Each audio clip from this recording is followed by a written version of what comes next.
teléfono, necesito un martillo porque estaba cero. ¿Puede ser? No hay problema. Bueno. No te preocupes. Tiene un gato.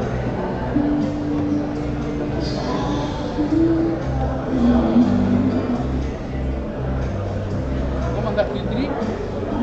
¿Querés que le dan un chorizo? Ahí están. ¿Llegaron? Sí, ya. Ah. Mira, para mí. ¿Eh?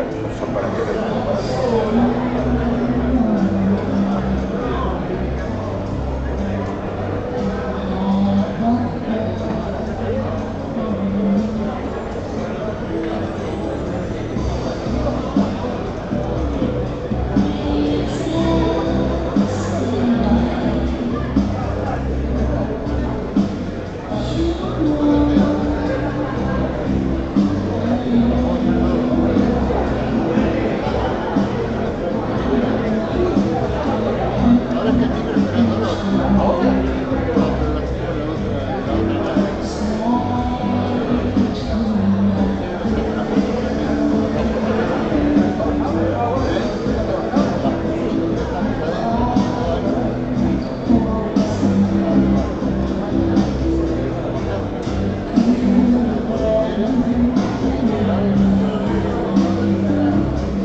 Bueno, muy buenos días a todos, bienvenidos a la segunda jornada del simposio. Ya vamos a comenzar con la primera charla del día. Vuelvo a recordarles que vamos a usar la misma mecánica de ayer. Ustedes tienen en la mochila papelitos para poder formular preguntas a los disertantes. Las asistentes de sala se las van a retirar y de ese modo les podemos hacer llegar a través nuestro las inquietudes que tengan. También está la encuesta que les mencionaba ayer y que les pido, de ser posible, que la completen hoy y la entreguen antes de finalizar la jornada a las asistentes de sala. Por las dudas, por si no se escuchó, la segunda conferencia va a requerir de asistencia de idioma, por lo tanto, quienes no tengan el auricular pueden solicitarlo afuera mediante la entrega del documento como garantía. Muy bien, a continuación, el médico veterinario Diego Bertino, director y responsable del área de lechería de la empresa Nacional, va a presentar al ingeniero agrónomo Santiago Fariña, PhD, director del Programa de Investigación en Bovinos de Leche del Instituto Nacional de Investigación Agropecuaria, la Estanzuela, Uruguay, y va a disertar sobre ¿son competitivos nuestros sistemas productivos? Adelante. Buen día a todos. Muchísimas gracias y gracias a la gente de Serenísima por dejarnos participar aportando a Santiago, que va a ser el disertante de la próxima charla. Creo que le vamos a poner otra mirada a las charlas que escuchamos ayer sobre el sistema de producción típico que tenemos en Argentina y en Uruguay, que es el sistema de producción a pasto.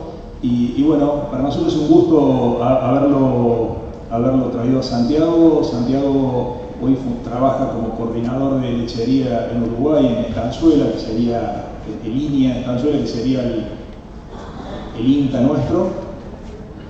Hacen trabajos bien interesantes sobre producción de leche a pasto y creo que va a ser bastante enriquecedora la charla desde el punto de vista que le va a poner para generar una buena discusión. Santiago es ingeniero agrónomo, es obvio argentino, ha estudiado en Australia, tiene hecho su maestría y su doctorado en Australia, y cuando volvió a Argentina ha trabajado en la Comisión de Lechería de CREA como coordinador, ha hecho trabajos con empresas privadas, tiene muchos trabajos publicados, y desde hace un par de años, exactamente 3 años ahora, en noviembre del 2015, está trabajando en el INIA en Uruguay. Así que, Santiago, todo tuyo, muchísimas gracias y que disfruten la presentación.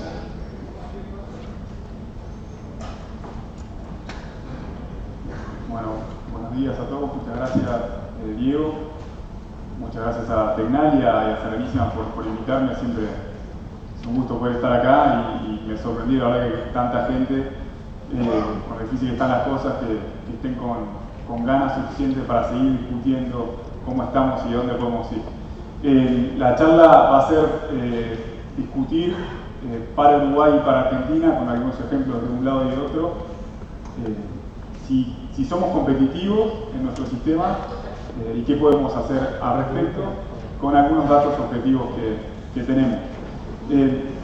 Así que lo primero es que cuando empezamos esta discusión de competitividad, esto tiene una base fuerte de un trabajo que hicimos con Pablo Chiligoste en Uruguay, la gente que trabaja en macroeconomía nos planteó que la primera medida de competitividad es qué tan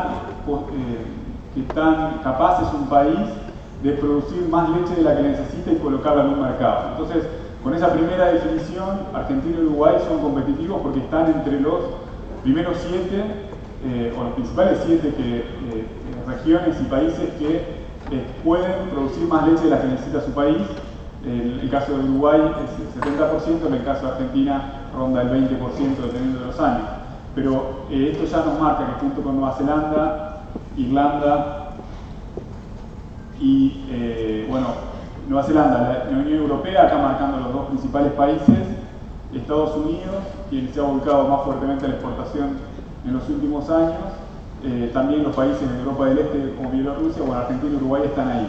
Y esto es una primera cosa que yo la repito siempre, que a veces perdemos noción en países exportadores como Australia, donde me tocó trabajar y estudiar, se mira muy de cerca qué pasa con Argentina, que la mayor parte de las próximas 10 diapositivas va a ser de la red de comparación de tambos internacional. Esta red es de los pocos organismos que compara tranqueras adentro, cuáles son las características productivas de los sistemas dentro de cada país con los mismos estándares para todos. Y vamos a usar información de los últimos, desde 2011 al 2017. Entonces, ¿qué tan competitivos somos tranqueras adentro? Es una primera medida.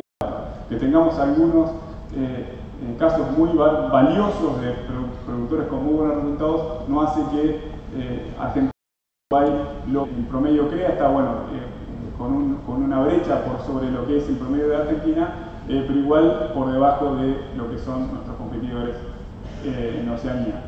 Entonces, esa productividad se compone de producción por vaca y vacas por hectárea, ¿no? Entonces, producción por vaca, Uruguay está más cerca del medio, cerca de las 6.000 litros por vaca, Argentina en este tambo promedio que nos destacan en esas características.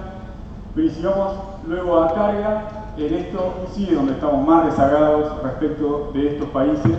Estados Unidos, productividad y carga no están porque no reporta las áreas, el área utilizada para producción no lo reporta en este sistema. Entonces, esto no se calcula, pero respecto de los competidores de Oceanía, con una Argentina, un sistema modal cerca de 1.1 vacas y 0,7 en Uruguay, estamos bastante lejos de ellos, ¿no?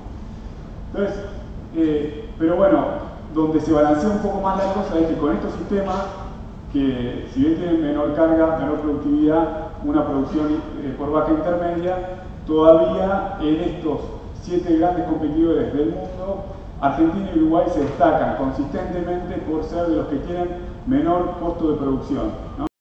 Costo de producción que está, no supera, nunca llega a superar. En los últimos años han incrementado su costo de producción por incrementos, o sea que es complejo, pero las grandes drivers han sido el costo del capital y también el costo de la mano de obra. Esto es un ejemplo de vuelta a la referencia de donde está CREA en ese sentido, muy parecido, era 30,5 centavos de dólar el promedio 2016-2017 de los previos CREA, simplemente mostrando que si bien tienen mayor productividad, mayor carga, pueden seguir manteniendo el costo de producción por litro. Ahora, hay otra cosa que tiene que ver mucho en la competitividad internacional, es con qué cartas jugamos para producir esa leche y producir a ese costo, ¿no? Y ven que en eso estamos un poco en desventaja con otros países que tienen un sistema de subsidios directos e indirectos acoplados a producción, y sin embargo Argentina y Uruguay logran hacerlo sin ningún tipo de subsidio.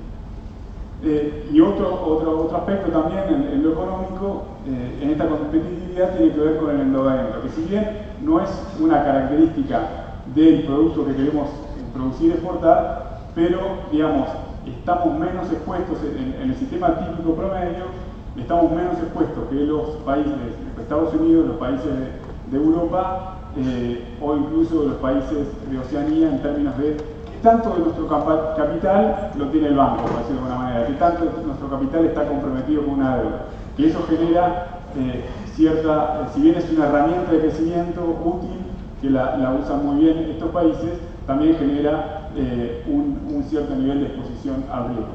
En el caso de Australia, donde tengo que trabajar, el tambo promedio tiene el 40% de su capital comprometido en deuda, y en Nueva Zelanda algo mayor. Entonces, bueno, ¿qué tan competitivo es cada empresario, ¿no? O sea, el negocio que está generando cada empresario con la lechería, y en este sentido no es malo, por lo menos podemos decir que está dentro del 50% del medio. Fíjense que los países de Europa, si bien tenían buenos indicadores de productividad, tienen un capital muy caro, están muy sobredimensionados, su infraestructura en general, y hace que los niveles de retorno de inversión sean bastante bajos, incluso negativos. Estados Unidos con niveles bastante buenos, igual que Australia, y Nueva Zelanda con niveles parecidos a Argentina y Uruguay en promedio. Una cosa a destacar, que esas barras de dispersión, que es el desvío estándar de esos 5 años, nos muestran que la variabilidad de resultados en esos 5 años es mucho mayor en Argentina que en el resto de los países, un poco menor en Uruguay y similar a lo que es Estados Unidos. La mayor parte de ese capital en los sistemas de Argentina lo representa la tierra. Entonces, ¿qué tan competitivos estamos siendo en el uso de esa tierra, que es el producto que generamos directamente de la tierra, que es el forraje, ¿no? Después, ese forraje se combina con otra suplementación o insumos externos para producir leche, pero la productividad genuina o el uso competitivo genuino de esa tierra es como lo puede ser en la soja, los quintales, o en el maíz en rendimiento. Bueno, cuánto forraje producimos por unidad de tierra. Y en esto, realmente, en promedio, está Argentina y Uruguay muy por debajo, parecido con Irlanda también, que sus sistemas promedio todavía siguen siendo de baja carga, muy por debajo de los competidores tanto en Oceanía como Estados Unidos o Holanda, que es un país que tiene mayor eficiencia en los sistemas y en el uso de la tierra, ¿no? O sea, con valores de alrededor de 5.000 kilos en Argentina, 4.000 kilos en Uruguay, y bueno, en Nueva Zelanda superando, y Australia superando las 10 toneladas y por arriba de las 14 toneladas en Estados Unidos. De vuelta, obviamente que hay casos acá, como bueno, por ejemplo en CREA, el promedio está en cerca de 8 toneladas cosechadas, pero esto no representa al promedio o a toda la lechería. Una cosa particular de esos datos de CREA, por ejemplo, es que de esas 8 toneladas, 4 y algo son de pasto cosechado directamente, y el resto es reserva, ¿no? Y en general hay una relación bastante estable en Argentina y Uruguay de 3-1 en el costo de producción entre el kilo cosechado directamente por las vacas y el kilo consumido por las vacas como reserva en algún tipo de instalación.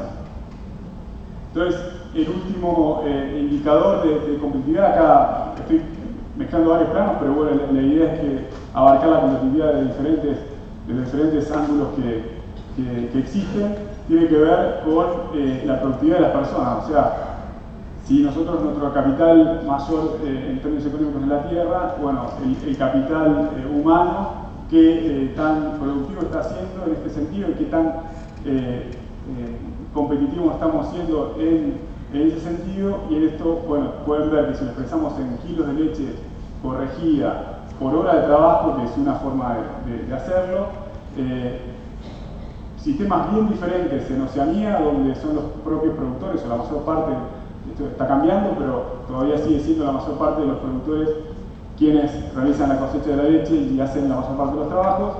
Tienen buenos indicadores con entre 250 y 300 o más de 300 litros de leche corregida por hora. Estados Unidos con un sistema completamente diferente, con la mayoría de los campos en 3 ordeñes, turnos continuos de ordeñe, y con la mayor parte de la mano de obra contratada también logra buenas eficiencias, mientras que nosotros, Argentina y Uruguay, por debajo de los 100 litros. Esto fue gracioso en el Uruguay, que algunos me vino a hablar después y me dicen, pero entonces que trabajamos poco, nosotros, no viene por ese lado, o viene por decir que nuestra gente es poco eficiente.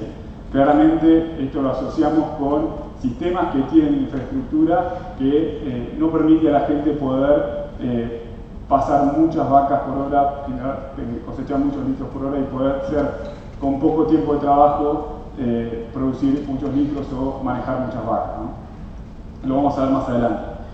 Entonces, ¿qué tan competitivos somos en Argentina y Uruguay? Con estos datos, con esta información promedio, con que es la validez que tiene, es que están todos medidos con la misma vara.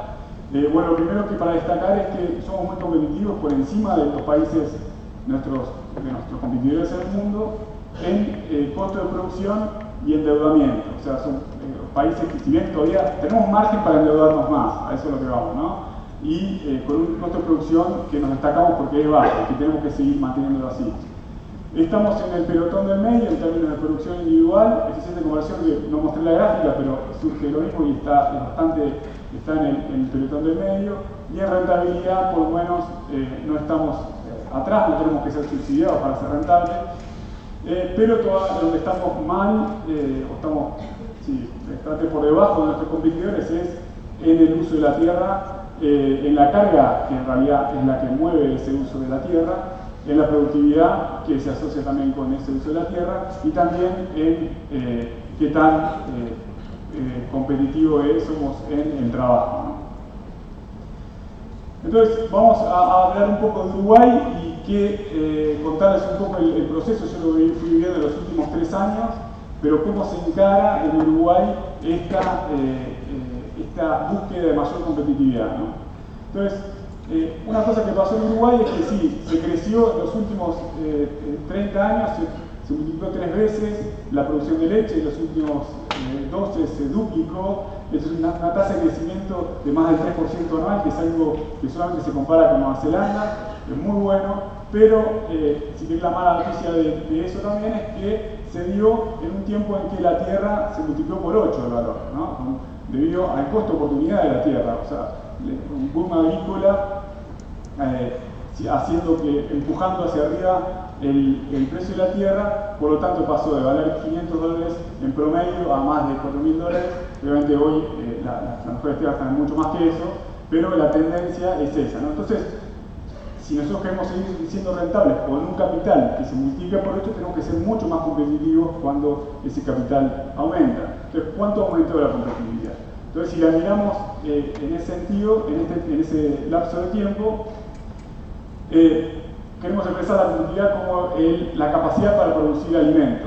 Entonces, si miramos el producir y consumir alimento, ¿no? Si miramos el alimento consumido según los datos del programa Producción Competitiva con la PRONE, que registra mensualmente 800 tambos, le mandan información mensualmente física de la mayor parte de los indicadores, de producción y también de uso de alimentos.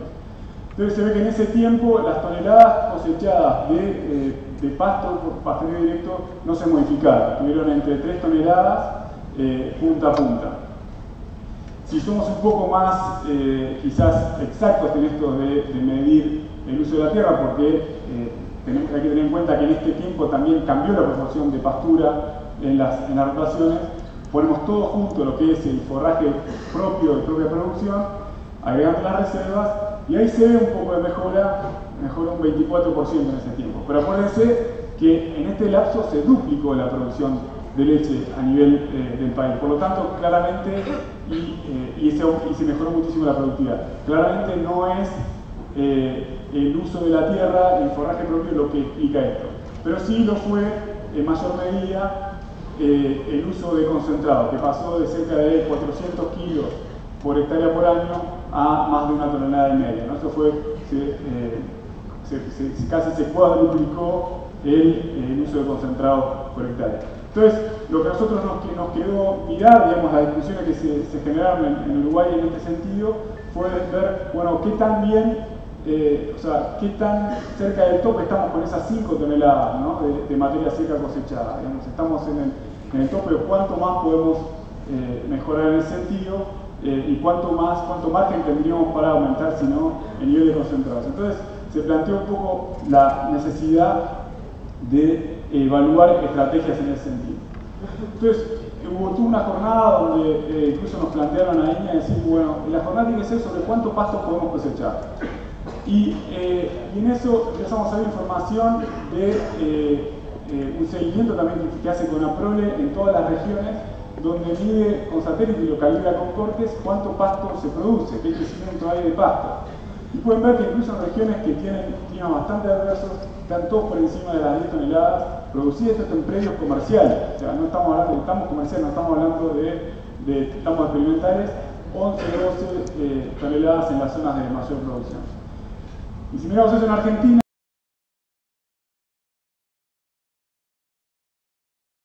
algunos indicios de hacer conservación de campos con estudios que fueron a nivel del sistema completo, más allá de la información que existe de la CREA que les mencionaba, que ubican entre las 9 y las 12 toneladas de materia seca cosechada en secano de pasto, ¿no?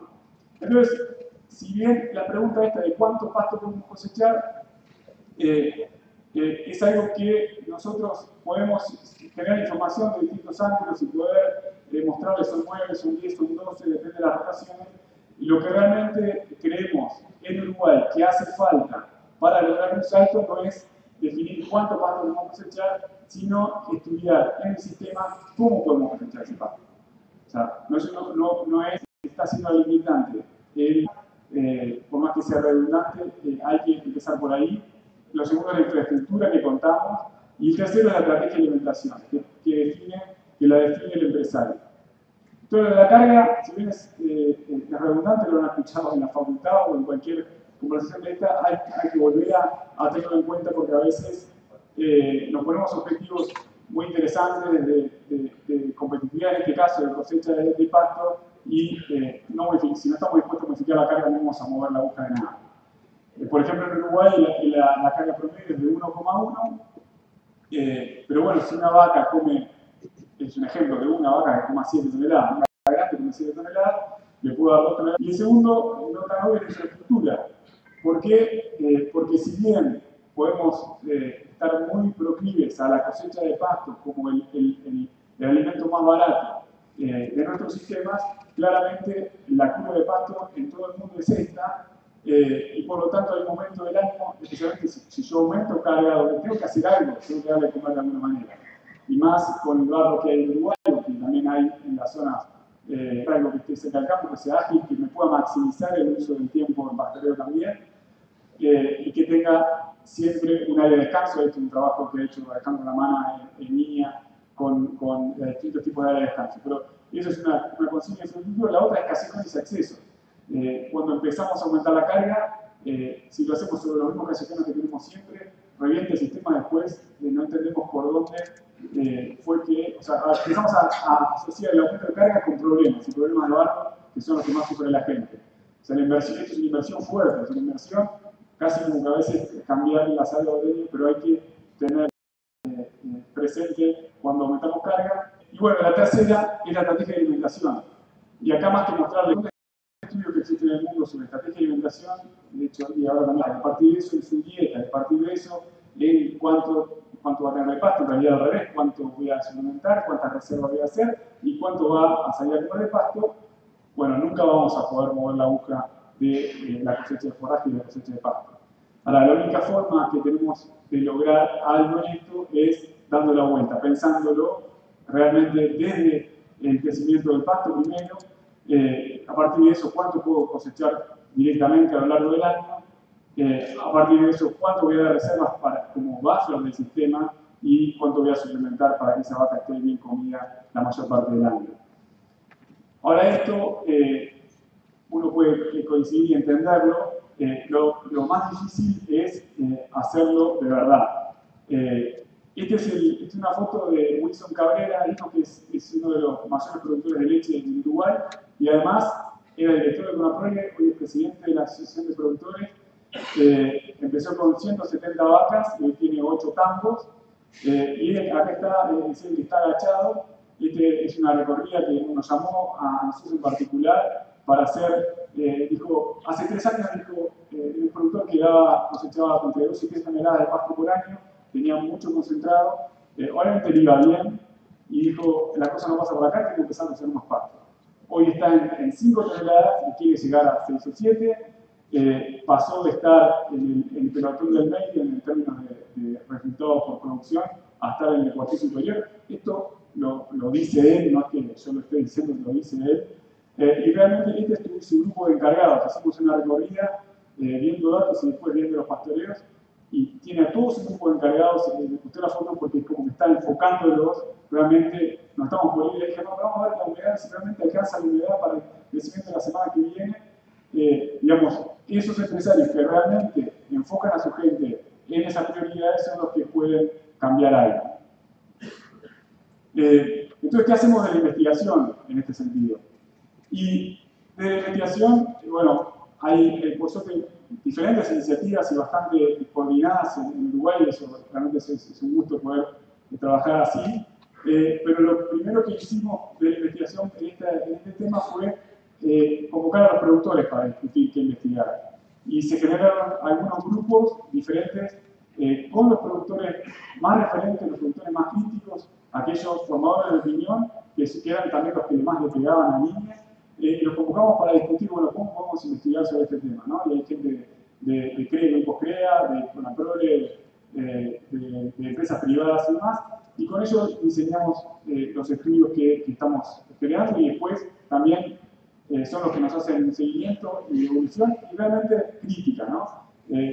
Para darles un ejemplo, nosotros planteamos un proyecto, no le gustó, lo tuvimos que cambiar completamente y terminó en este proyecto que les voy a contar, que este es uno de los que tenemos en marcha ahora, que busca darle una respuesta a estos temas.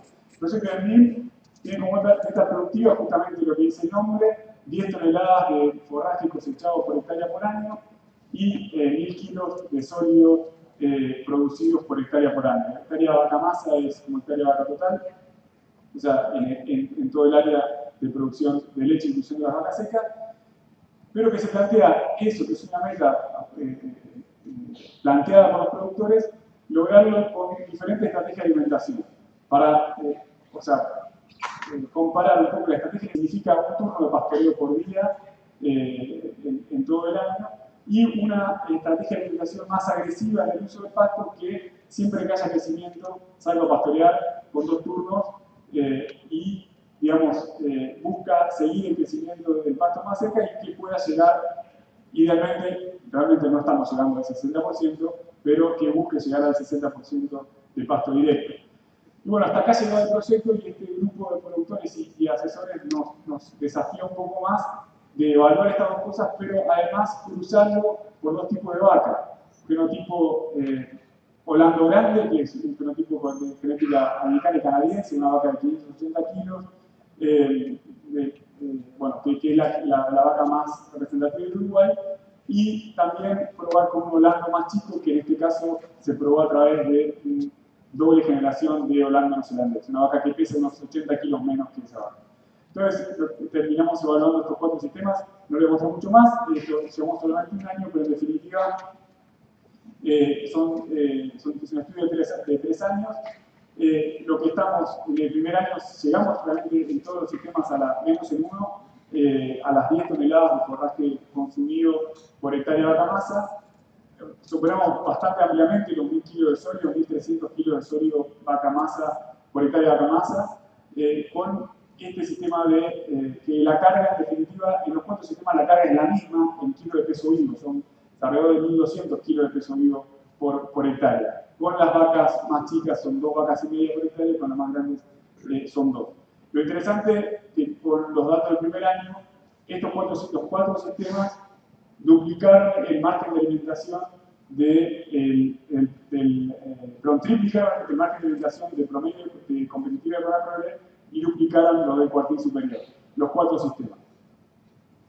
Entonces, este tipo de estudios, si bien nos permite contestar algunas de estas cosas, además nos permite empezar a sistematizar o protocolizar de la misma forma que se ha logrado, se ha avanzado en países más avanzados con lo que es la alimentación en un sistema estabulado, también protocolizar lo que es la alimentación en un sistema pastoril. Y este es un ejemplo, el sistema de las 3R que le llamamos, que es un protocolo para hacer la recorrida semanal, que se fija todas las semanas, se estima biomasa en 2 horas, se recorre todo el área, se estima biomasa, se calcula el crecimiento, a partir de eso se ajusta qué tan rápido da la vuelta de pastoreo y cuántos kilos va a formar la vaca en cada parcela. Y estos 2 primeros pasos se hacen en la mañana del lunes y queda listo para toda la semana, pero hay el tercer paso, la 3R, que es el control del remanente, se hace todos los días para llegar siempre a un objetivo realmente que toda la gente esté mirando y hable el mismo lenguaje de cuál es el remanente que estamos buscando, cualquier proporción de mata hacia qué altura de pastoreo. Entonces, esto es un estudio que hace INIA en conjunto con apoyo de otras instituciones, y este es otro proyecto que hace la universidad, o la red tecnológica, es una red que lidera la universidad, el grupo de Palo Chile, también con apoyo de INIA. Y acá se plantea, para contarles un poco también, la interacción entre carga y manejo. Los sistemas que plantean sistemas con una vaca y media por hectárea vaca ordeña o 2 vacas que pasan ese cambio, son niveles un poco menores de carga, pero más cercanos a hoy los sistemas del cuartil superior de Uruguay están en unos 4, unos 5 vacas. Y bueno, ¿qué pasa cuando se da ese salto? Y con 2 manejos diferentes, esto ya es un poco más específico, pero tratando de entender qué pasa cuando somos muy agresivos en los remanentes o cuando dejamos remanentes un poco más altos y generamos una capacidad de crecimiento más rápida. Es algo un poco más específico, pero con una lógica también de entender la carga y el uso del pasto planetario. Se planteó 12 a 16 toneladas totales de producción de leche, 8 a 12 toneladas de pasto y un concentrado de 1,5 a 1,8. Bueno, esto por acá es a dónde estamos, ¿no? O sea, qué es lo que estamos haciendo hoy y qué es lo que estamos mirando. Ahora, ¿qué pasa hacia adelante? Si lo que estamos trabajando en investigación no miramos 10, 15 años para adelante, los productores se van a golpear con problemas antes que nosotros. Entonces, desde esta perspectiva, ¿cuáles son los nuevos desafíos? Y bueno, nos preguntamos qué pasa más allá de las 2 vacas y media por hectárea, ¿no?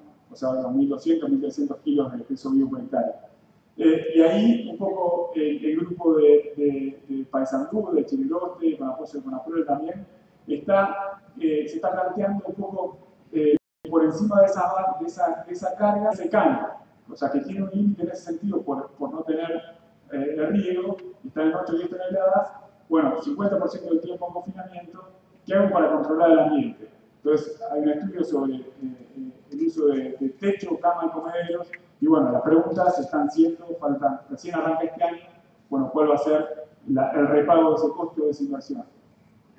Y con la misma pregunta de qué pasa más allá de las 2 vacas y media, en línea vamos a encargarlo por el lado de, bueno, nosotros buscaremos mantener ese porcentaje de tiempo de la vaca en pastoreo, pero entonces si queremos hacer eso tenemos que levantarle el techo de producción de pasto. Para hacerlo, una vez que llegamos a esos niveles, lo único que nos queda es trabajar en riego. Por lo tanto, se van a evaluar primero bajo modelación, nuevas rotaciones y uso de riego para ver si es rentable y factible llegar a las 15, 18 toneladas. Y bueno, de vuelta también, qué pasa con el costo de producción y la inversión. Ahora, hasta acá lo productivo, económico y digamos, la pata de productividad y competitividad en lo económico.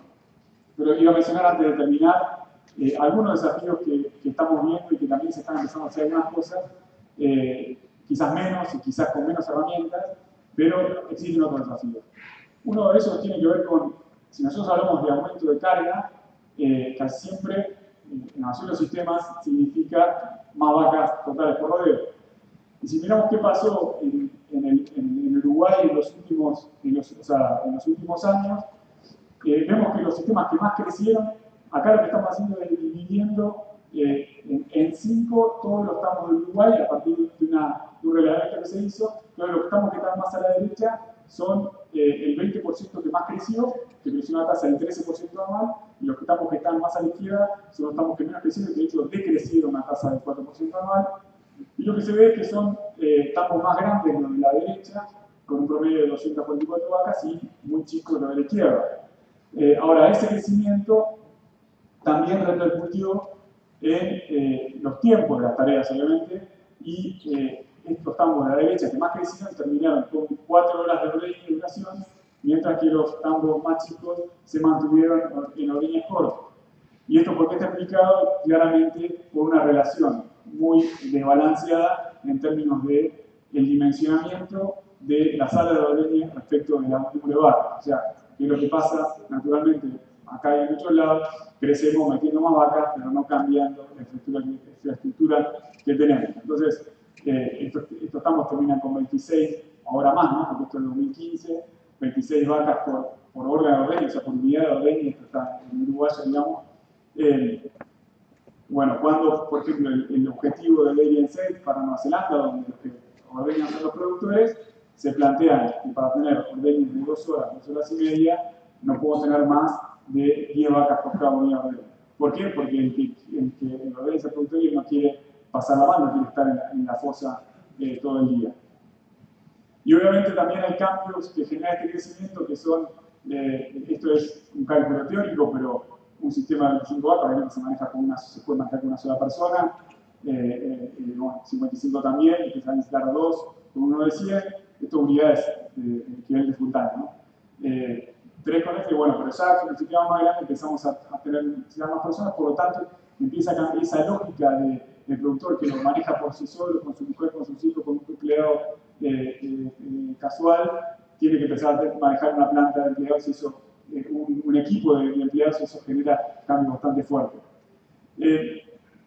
Esto es de Argentina, pero y lo he mostrado muchas veces, yo lo sigo volviendo a mostrar porque me parece que es muy representativo de cómo está viviendo la gente que está en el campo, todos estos cambios que nosotros estamos generando.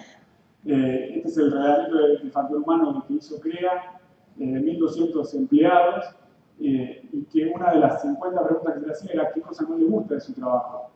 Y la primera, fíjense, 83% de preguntas, lo primero que decía era el barro y la lluvia. Bueno, temperatura, el segundo, los horarios, francos y descansos, el reconocimiento. El ingreso está por allá en el lugar número 6, ¿no? Y de esto, si bien no es que nosotros vamos a hacer llover menos, pero entender que todos estos cambios afectan mucho a la gente y la gente lo está sufriendo de un lugar diferente al que nosotros nos imaginamos, que por ahí decir, bueno, con toda más gente le pago un poco más, y entender que estos cambios de infraestructura que hablamos son esenciales para la gente. Esto, perdón, disculpa que está en inglés, pero lo saqué de hacer de una nota que salió, que decía lo que dice es que en el Reino Unido el 56% de los productores habían usado empleados de otros países el año previo. Esto obviamente en Estados Unidos ya hace muchísimo que es así. En Nueva Zelanda se está haciendo bastante últimamente para ser competitivos hacia adentro. Y bueno, cambio el plano un poco de esto de lo social, de nuevos desafíos hacia lo ambiental, que también va a generar nuevos desafíos en esto del crecimiento. Y esto es un poco lo que me tocó, una de las cosas que me tocó en mi tesis de doctorado, donde se plantea la intensificación. Entonces empecé a mirar en 10 países diferentes cómo era la relación entre la intensificación y el uso del nitrógeno. Y lo que plantea es, el eje de abajo, el eje de la X es la entrada de nitrógeno por hectárea por año. O sea, cada uno de los distintos puntitos, distintos tipos cuadrados, demás en distintos países. O sea, el estudio es en distintos países. A medida que aumenta el nitrógeno que entra por la tranquera a cada sistema, porque entra más vacas o porque generalmente es a partir de mayor el nivel de fertilizante y de uso de concentrado. Y lo que está en el eje Y es cuánto de ese nitrógeno queda en el sistema. O sea, no se convierte en producto que es exportado como leche. Y si se fijan, eso es el 83%. O sea, solamente hay otras curvas de estas que he visto y están entre el 15 y el 20%. O sea, solamente un 15 o un 20% del nitrógeno que entra se convierte en leche y se va. El resto queda. Entonces, no es que estos, los que están en la punta son hipercontaminantes y los de acá abajo no, pero tienen un pool de nitrógeno en el sistema que tiene que manejar muy bien para no contaminar, ¿verdad? Esto es algo que tenemos que ser conscientes. Todavía Argentina y Uruguay están en este rango de acá abajo, ¿no? O sea, acá no somos los que más fertilizamos y creo que todavía tenemos mucho para hacer ahí, pero hay que ser conscientes hacia el futuro. También algo parecido pasa con el fósforo, que es el tema más sensible en Uruguay. Estos son sistemas estudiados por Alejandro Lamana en el pasado en INIA. Litros por hectárea, aumentamos litros por hectárea desde 1000 hasta 11.600. Aumenta la entrada de fósforo al sistema proporcionalmente, pero la salida, o sea, la entrada de fósforo va por el ascensor, en la salida por la escalera, por lo tanto vamos generando mucho más, tenemos un pool de fósforo potencialmente que se puede perder al sistema, pero acá lo más riesgoso es la erosión y el escurrimiento, mucho mayor a medida que necesitamos.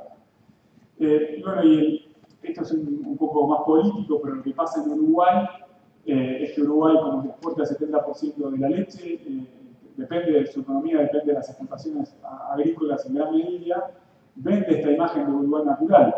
Esto en el 2012, todo Montevideo toma el agua de un río, a ese río van a arroyos que están en la cuenca donde está el 40% de los tambos, se contaminó ese río, todo Montevideo no podía tomar el agua en un día. Entonces, ¿qué pasó? Bueno, el primer vertedero acusador fue hacia los tambos, tenían parte de culpa los tambos, donde no se hacía casi ningún tratamiento de efluente, especialmente los tambos más chicos, y bueno, eso generó un proceso muy fuerte de mejora, pero desde un problema social concreto con el uso del agua, ¿no? Y acá otro ejemplo también, más reciente, ahora hace un par de días, que lo vi hace un par de días por lo menos, ahora va a hablar ahí en Nueva Zelanda, nos puede aclarar mejor, pero un caso de salida de $57.000 de multa digamos, ¿cómo se llama? El municipio de la región de Waikato, por una queja de que un arroyo parecía contaminado, o sea, decía "it looks contaminated". Entonces, eso, la percepción de alguien que puede decir que está contaminado, que parece que está contaminado, que parece que alguna vez estamos dispara cosas que al final nos terminan afectando directamente, y creo que lo que tenemos que hacer es adelantarnos a empezar a hacer las cosas mejor nosotros antes, ¿no? Así que bueno, un poco como reflexiones finales de esto, volviendo hacia el primero que hablábamos, creo que hay que, o sea, palmearnos un poco la espalda, que realmente hay que Uruguay y Argentina son países competitivos hacia afuera porque pueden exportar leche y a costos de producción muy bajos, incluso más bajos que nuestros competidores. Hay que ser conscientes también que no somos los mejores hacia adentro, nuestros sistemas no son los más competitivos, son muy bajos, muy poco eficientes en el uso de la tierra. Tenemos sistemas que no le permiten ser eficientes a las personas tampoco. El valor de la tierra creció mucho más rápido que lo que creció la competitividad en el uso de esa tierra. Puede ser que se frene ese aumento, o sea, depende del costo de oportunidad, o sea, lo que pase con otras actividades alternativas, pero estamos corriendo atrás en ese sentido. Bueno, en Uruguay en particular y bueno, en Argentina hay algunas intenciones también de trabajar, bueno, cómo duplicar la productividad en sólidos por hectárea, pero lograrlo a través de un mejor uso de la tierra en ese sentido, en términos de forraje por hectárea, y sin incrementar costos. Si perdemos ese valor que es lo que nos caracteriza y nos permite colocar productos en el mundo, o sea, sería un costo muy alto. De vuelta, lo dije un par de veces, pero la infraestructura tranqueras adentro, si bien también hay tanqueras afuera de infraestructura, pero en este caso me enfoco en la infraestructura de tanqueras adentro, creo que es la limitante para crecer de forma sostenible. Hoy pasa en Uruguay que mucha gente no quiere crecer, claro, porque al no cambiar la infraestructura, al tener más vacas es más problema. Entonces, si no encaramos en serio, y acá también quizás hay posibles digamos, ideas del lado de los créditos o digamos, las líneas que nos permitan realmente dar un paso en ese sentido. Y que también esto de seguir creciendo, si bien es necesario, y que quienes lo están haciendo, quienes les va bien, lo logran hacer y no pierden competitividad, bueno, tenemos que mantener un ojo bastante atento a dos cosas, que son las personas, la gente que trabajó no es la que trabajaba, o sea, la que está trabajando hoy no es la que trabajaba antes, o después Alejandro va a comentar algunas cosas, la que va a trabajar mañana ni hablar, y tenemos que invertir en serio tiempo y dinero en darle mejores condiciones para que quieran trabajar los mejores en la lechería, y también el ambiente, que puntualmente me estoy enfocando no tanto en el cambio climático, sino en lo que está tanqueras adentro, que es nuestro suelo, nuestra agua, y que tenemos que nosotros hacer las cosas bien antes que nos vengan a decir de afuera. Bueno, muchas gracias.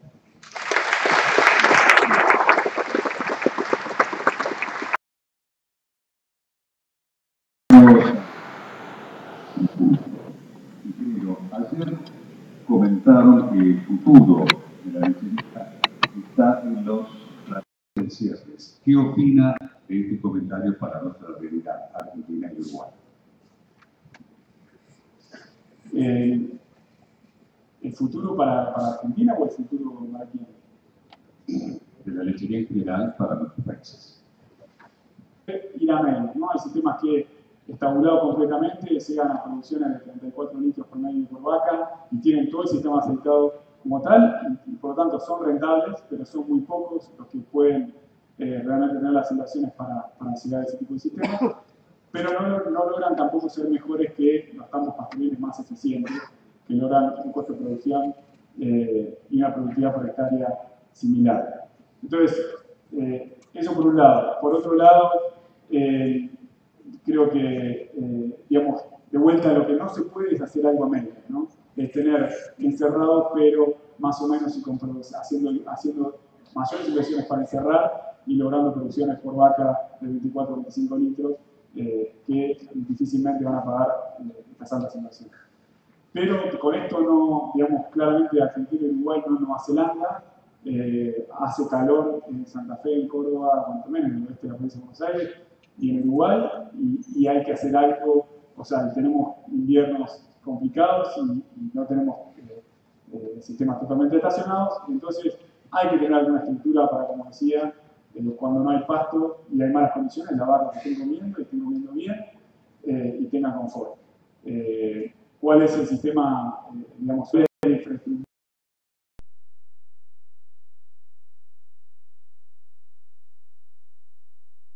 Lo más baja posible. La siguiente pregunta dice, usted plantea un aumento de carga para ser competitivo en el uso de forraje. ¿Esto se puede llevar a cabo con Holstein o sería mejor ir modificando la raza? Creo que tiene que relación con la anterior, ¿no? A ver, nosotros lo que estamos viendo en ese estudio donde comparamos dos estrategias con dos tipos de vacas, es que en realidad hay mucho más efecto en lo económico de la estrategia, del porcentaje de pasto en la dieta en este caso en particular, que del tipo de vaca. Eso por empezar. O sea, que si tengo un tipo de vaca no es excusa para no aumentar la vaca o ser más eficiente. Pero lo que también es cierto, todavía es preliminar, lo que también es cierto es que si yo voy a ir por ese camino, y especialmente si voy a crecer el número de vacas y empiezo a tener cada vez mayores distancias de caminata, hay una vaca que te lo puede hacer, lo hace más fácil, ¿no? O sea, que va a tener menos problemas de enfermedades, que tiene también, en el caso de Uruguay, que está más enfocado en la producción de sólidos, mejor proporción de sólidos, se preña más fácil también. Entonces, en ese sentido, eso es por ahora. Ahora, si yo voy a aumentar carga con un sistema en el cual pretendo mantener las vacas con mucho confort encerradas, entonces no tiene sentido cambiar. Ingeniero Santiago Fariña, le agradecemos y lo despedimos con este aplauso.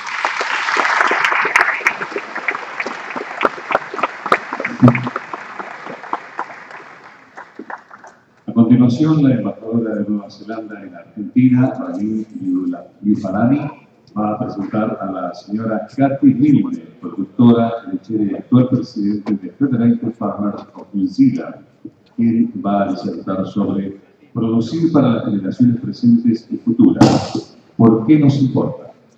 A recibir.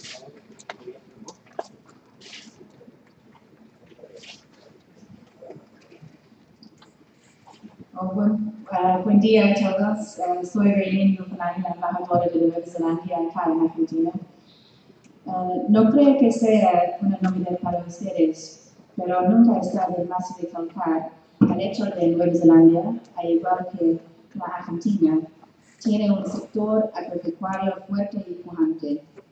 Como país exportador, la agricultura impulsa y es clave para nuestro desarrollo económico. Nueva Zelanda ha trabajado duro durante muchos años para asegurarse que nuestra industria agropecuaria sea tan eficiente, productiva y respetuosa con el medio ambiente como fuera posible. Hoy me toca presentarles a Katie Milne. Katie es una productora de leche en la costa oeste de Nueva Zelanda y la primera presidente mujer de la Federación Rural de Nueva Zelanda en los 118 años de la historia de la organización. Katie se ha ganado el respeto por su compromiso con el mejoramiento y el bienestar de las familias de productores, la agricultura de Nueva Zelanda y el medio ambiente. Es reconocida por su capacidad de trabajar con diferentes grupos en temas difíciles y mantener siempre relaciones positivas. Además, Katie fue reconocida por el Ministerio de la Mujer de Nueva Zelanda como una inspiración y en 2015 fue galardonada con el Premio Mujer Productora Lechera del Año en Nueva Zelanda. Argentina y Nueva Zelanda son países productores de alimentos y como tal tenemos una responsabilidad frente al mundo. Y esa responsabilidad de alimentar al mundo es la que nos obliga a que trabajemos más y mejor juntos. No existen muchos países que tengan la responsabilidad de producir alimentos para 10 veces su población. Argentina y Nueva Zelanda son uno de los pocos que tienen esta bendición. Para finalizar, los dejo ahora para que escuchen a su colega Katie, que si bien habla en inglés, seguramente habla el mismo idioma de todos ustedes, el de los productores lecheros. Muchísimas gracias.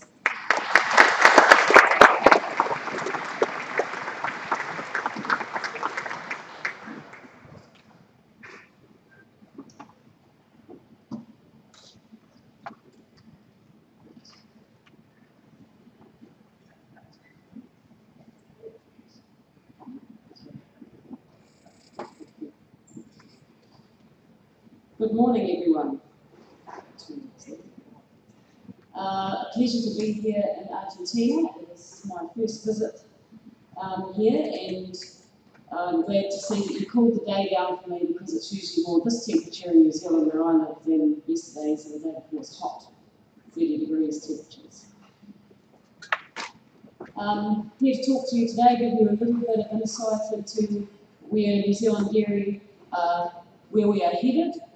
And I'll just give you an overview first of where we are.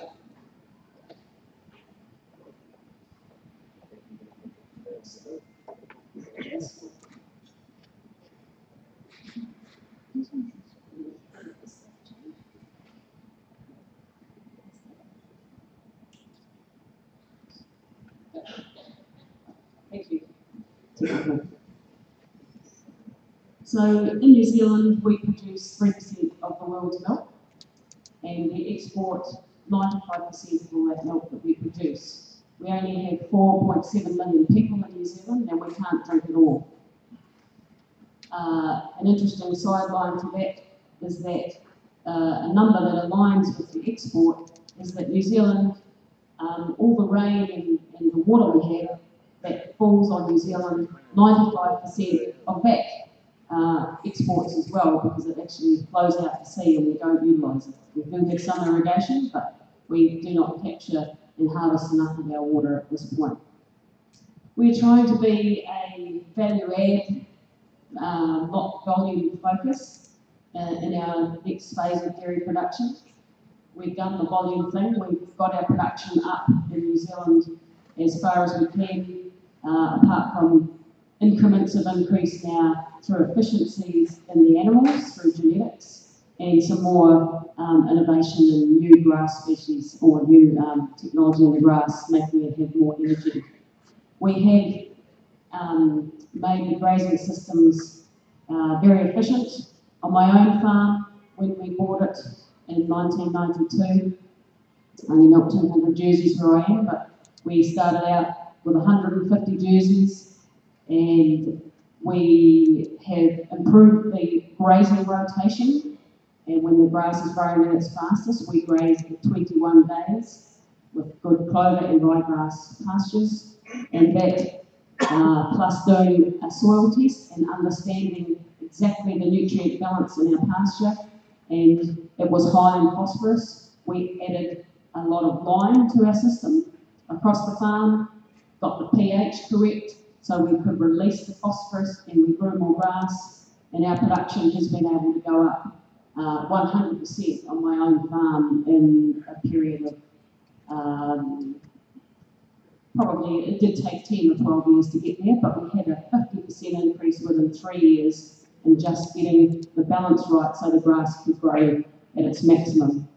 Then we did work on the genetics of the cows and herd tested, Jersey cows, herd tested 4 times a year and culled off lower producers at a rate of 10% per annum if our empty rate allowed it, and improved, and so we shifted the band so we only milk high quality cows, and we're now in the top 3% in New Zealand for our genetic measure, but of course there's many ways to measure a farm, and we don't feed grain on the west coast where I am. Some farmers do, but we don't. So it is just grass-based feeding 90% plus of the diet with grass, actually 95%, and a little bit of palm kernel expeller in the spring, and we use that as a carrying agent to give our cows magnesium and some calcium when they calve, because that is the most efficient way. We graze, as I said, to a seasonal system, so when we have a surplus in the spring, when things are growing fast, when the grass quality drops and we can't keep up with the growth rate, we drop some paddocks out and make silage and preserve that for winter when we will need to feed it back to the cows. So this is why we're a system that is 95% and over 90% grass fed. So yeah, and that is one of the, it's easy to make milk out of money, and it's not that easy to make money out of milk if you get the ratios wrong. So the New Zealand dairy industry does have a lot of employment around it. It's jobs for around 40,000 people directly on farms and in the dairy factories that do our milk processing for us. And then there's the wider communities as well. We have the engineers in our small rural towns and the service providers who sell us the wire or the calf feeds and all those other things. So it's a very big part of New Zealand's general job system in the rural areas. The average dairy herd, I think that number is wrong. I actually think at the moment it is over 400. It's 417, I think is the number, cows per farm. But 60% of our farms are still smaller. But the big farms of 700, 1,500 cows, they raise your average sort of disproportionately. And there are just under 12,000 herds in New Zealand, and the average size is 136 hectares. Not all farms are self-contained now. They used to be all self-contained, and there has been a shift in the last 15 years to having the cows graze someone else's farm over winter. Some beef farms had entered into our system. Sheep and beef prices were very depressed, so they said, here's an opportunity, I'll sell my grass to a dairy farmer and graze his animals, or grow a crop for the dairy farmer and graze his animals over winter. So that's been a very useful thing for them to have a good income, and it has actually allowed our stocking rates to go from around 2 per hectare to 4, 4.5 on some of the bigger, drier farms in Canterbury. And they irrigate, so they have good control over the mud, if you like. Where I am, it's very high rainfall. I'm on the west coast of the South Island, and we have rainfall that can be anywhere from 3.5 to 6 metres of rain. And so it's a lot harder. You have to manage the mud, you have to manage pugging, as we call it, so you don't get phosphorus runoff. And so looking after the pasture, it's our number one. The pasture, looking after that actually comes a little bit before looking after the cow, in a way. Because if you don't have the grass to feed her, you are not going to look after the cow later.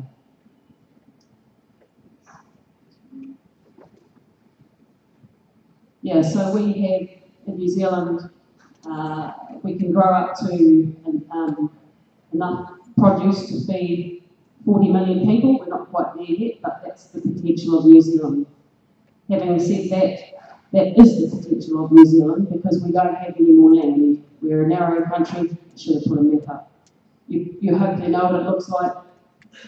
We have the Alps running down the middle of the South Island, and so our production lands are what they are. They're either already growing grain, growing kiwi fruit, growing milk, growing beef, growing wine, quite like our wine, and vegetables. And plus we have added issues of the towns that are expanding out and taking up beautiful soil land by putting it under houses, basically.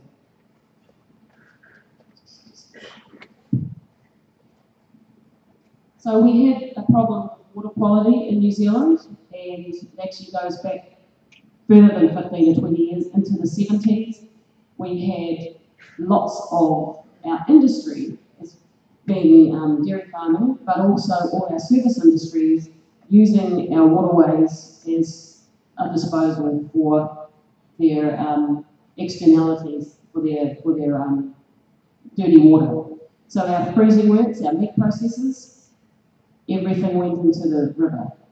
Our pulp and paper mills, everything went into the river. And we had, and every dairy farm was built beside a small stream, and everything went into the creek or the stream. So we had a problem, and we were degrading our environment very strongly, and it was across the board. And it is a problem of growing nations where we're only about 200 years old in New Zealand. And so it's taken us 150 years to get to this point where we realise that we've been making a mess of it, and so we're cleaning it up. The pulp and paper mill, they've gone.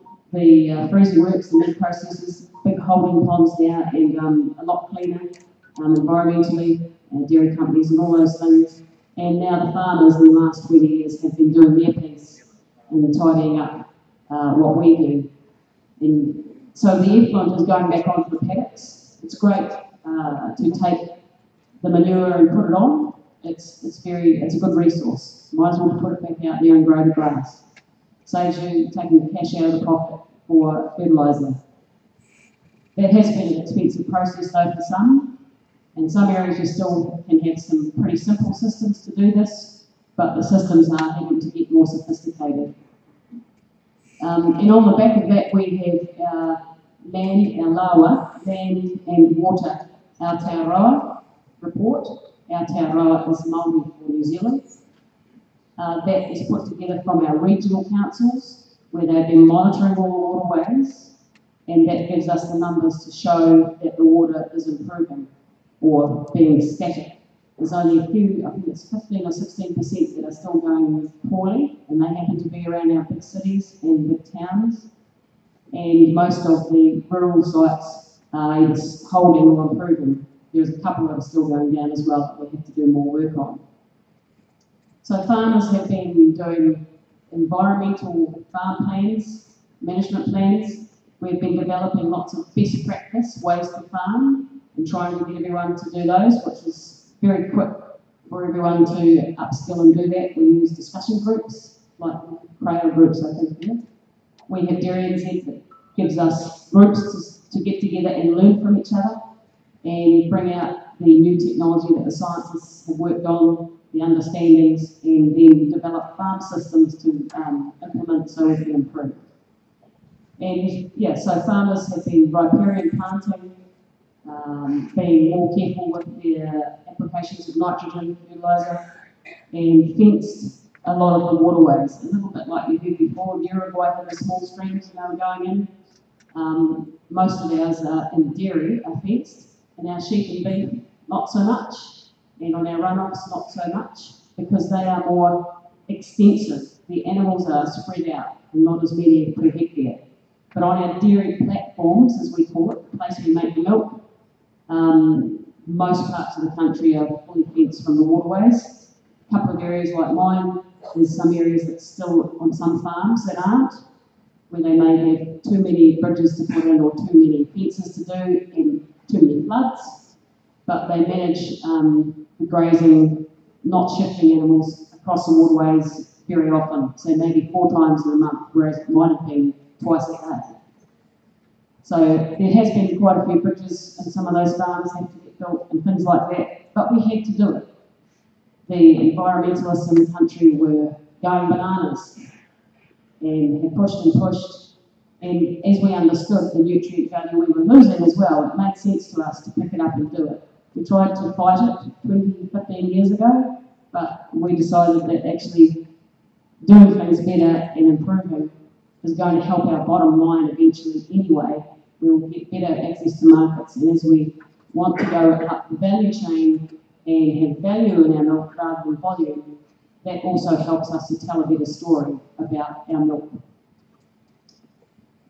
We do a lot of work now on making sure that the systems or the things that we put in place are sensible, practical and affordable for farmers, and that's what Federated Farmers is there to help do all the time, is to make sure, sit down with policymakers and government and make sure that the things, the rules that get implemented are actually doable on the ground, because in government now nobody goes out on farms anymore and understands directly what a farm looks like and how it works in detail, so we have to bring that detail. We get scientists to help and we have policy people to help with that. And our farmer members, it's voluntary, you have to pay that, it's a voluntary membership to be part of feds who do that for you. We do, the catchment-based approach is the best approach that we've found. Look for the hot spots in the catchment, point discharge for environmental effects, and then set up a plan and work on it. The government does a national policy statement that dictates how the councils have to act with us, and as you've seen, if you get it wrong in New Zealand, there's heavy fines from the councils that you have to pay. They've been pretty reasonable in the way they work some of that, and that if it's something in infrastructure or something we need to build to fix it, the fine can go back to building that infrastructure. So it actually makes you put in and do what you have to do so it doesn't happen again, versus just a full-out penalty to the council. Not all of it would go back to you to build whatever it is you need, but some of it. And that's been a very elegant way to help fix the problem, not just hit people for the problem. You've actually got to be able to fix it as well. So irrigation, with a change of government, that's been quite disappointing for farmers. They had chosen to listen to the activists who have convinced a lot of people that if we do more irrigation in New Zealand, it will mean more cows. And in our view, it doesn't mean more cows. Cow numbers have actually been dropping in New Zealand in the last few years. We're down about 400, up to 400,000 cows in the last 3 years. And it's because we all feel we've reached the point where we've got the stocking rate right and we can't do any more without doing environmental damage. So we've reached that number. Irrigation is also important for other farming, for horticulture and for our orchards and so on. So our communities in rural areas are reasonably disappointed that the government is not helping to get irrigation off the ground at this point, because it's vital for communities to have that as a resource, because who knows what will be grown. I often say to people, I have land, I milk cows now, but in 5 or 10 years' time, I may not be, with the options that are coming and different products, and everyone's saying you need to grow more plant-based. So I'm leaving the door open. But if we don't invest as a country in some of these other things that help us utilise our asset, which is land, which is like Argentina, we're probably going to end up, as they say in New Zealand, shooting ourselves in the foot. We think they'll change and look at other ways they can help with that, but it has been a little bit of a disappointment that that's sort of where we're at the moment. One good thing that we have, that you have as well, is obviously with markets and so on, we are opposite to the Northern Hemisphere. So we're growing in the off-season, and it's a natural fit for food-producing nations in the Southern Hemisphere to be exporters to the big populations in the Northern Hemisphere. So it's good to be aligned with like yourselves on those things. Farmers are taking so much more pride in that environmental work, by the way. It's really starting to grow up and see the plants growing around their farms and making them more beautiful, and offering shade for animals as well as a co-benefit. We're looking all the time for things that give co-benefits to our farmers. If you invest in this, do this work, there's other things, benefits you get out of it. So it's not just solving a single problem. So, as I say, shade from those plantings, those riparian plantings, is very good. We're now learning, though, you have to be careful how you do that, because if you draw the animals into the edge of the stream, that you have a buffer, but if you do it in the wrong way, you get a camp, an animal camp, and so you actually intensify the amount of urine and manure that's there, and can actually create a problem if you get it wrong. So we're learning all these things, which we're happy to pass on all the things we've done wrong and let other countries learn to get it right first time versus learning by mistakes like we have done. It's only a mistake if you don't learn. So animal welfare is a big issue for us from the consumer angle. The level of expectations from consumers around the world is getting higher and higher all the time. As I like to say, it's very, very rich countries have now taken their animals from the barn to the bed. They all have pets, and they think that their pets are princesses and princes, and they treat them like they are, and baby them, fur babies, and think also then that should apply to animals in production. And we know that that level is not where it can be. They are production animals, but they deserve high respect and a high amount of, the best amount of comfort in animal welfare aspects that we can give them. And that does help with our social license to feed people. If we're mistreating our animals, they get one picture of it on social media and they don't want to know about it. They will walk away. And especially the millennials, they're happy to try eating crickets and all sorts of other food and go vegan. So we must be careful and make sure that we are able to prove that we have a lot of respect for our animals and are treating them very, very well. We have had hidden cameras on farms, whether they're hen farms, chooks as we call them, or pigs, and also in our dairy farms, where there's hidden cameras. And there has been some cases where it was not a bad thing those hidden cameras were there, because they did actually highlight some people that were very cruel to animals and needed to be taken out of our system, and they'll go through the court process. But you know, that is not normal. Most people are very good to their cows. But also we found, as part of our looking into some of these things, that sometimes when someone is called to their cows, they're at breaking point themselves. Their mental wellness is not very good, and they're not in a healthy state. And so we found into that as well to understand and be careful with the court process, and it's a very last resort. Because if something goes wrong on a farm, because someone may have had a marriage breakdown, or the debt is too high and the bank's on their back, and they're under a lot of stress, their performance of looking after animals can drop. So we're very aware of those sorts of things. But, so yeah, we have new regulations coming through around painful procedures, and we're always looking at our codes for each set of animals, the dairy code. We've introduced a new body part code.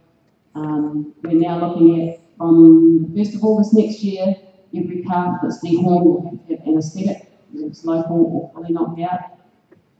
And this is because the level of markets we're trying to get to as we go to value add rather than volume, their expectations are very discerning. Consumers expect things to be at an incredible high level.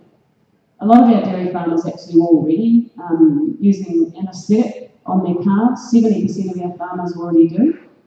It's a bigger problem for our beef farmers because the range animals, they get them in, dehorn them, tag them, castrate if that's what's the growing steers, and then let them back out with mum, as you know, and air tag them. So they're quite wild. It's easy for us with the hand-reared calves to handle them and dehorn them with the anaesthetic. This is a more recent thing. It's only come in the last 10 years, where most farmers tend to do it that way because they just actually find it easier. Just do them all one day. The vet comes and helps. It's about $4.50 a calf, New Zealand money, which is, to us, it's not too bad.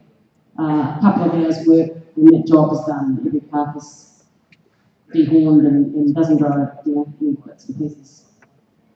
One of the things we're always worried about in New Zealand is new pests and challenges with climate change, which is also part of animal welfare. We had Theileria come in a couple of years ago, which affected our animals in the north where it's warmer.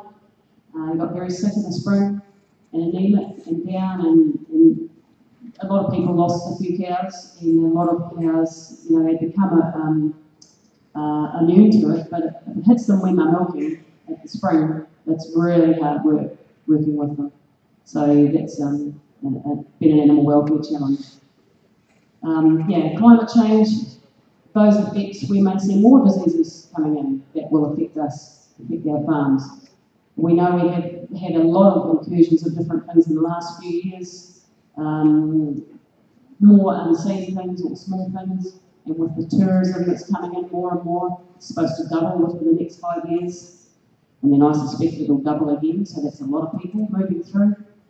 And a lot of internet traffic, so ordering product online and lots of stuff coming through the mail. We have a lot of exposure to new exotic diseases to us coming in. Of course, we've been lucky because we're an island nation, so there's no one just over the boundary that's another country that might have different rules. So it's been very good for biosecurity to be living next door to no one. We're pretty unique, but we have that on the horizon. We are worried about things like GE not being able to be utilised. There's a big push from some people to make New Zealand GMO free, and we need GE and CRISPR to be pulled out of that because they are selective breeding sped up 1,000 times, very accurate, and it's not transgenic. It's not taking something from an animal and putting it in a plant or vice versa. It's actually just making the plant more efficient or the animals more efficient.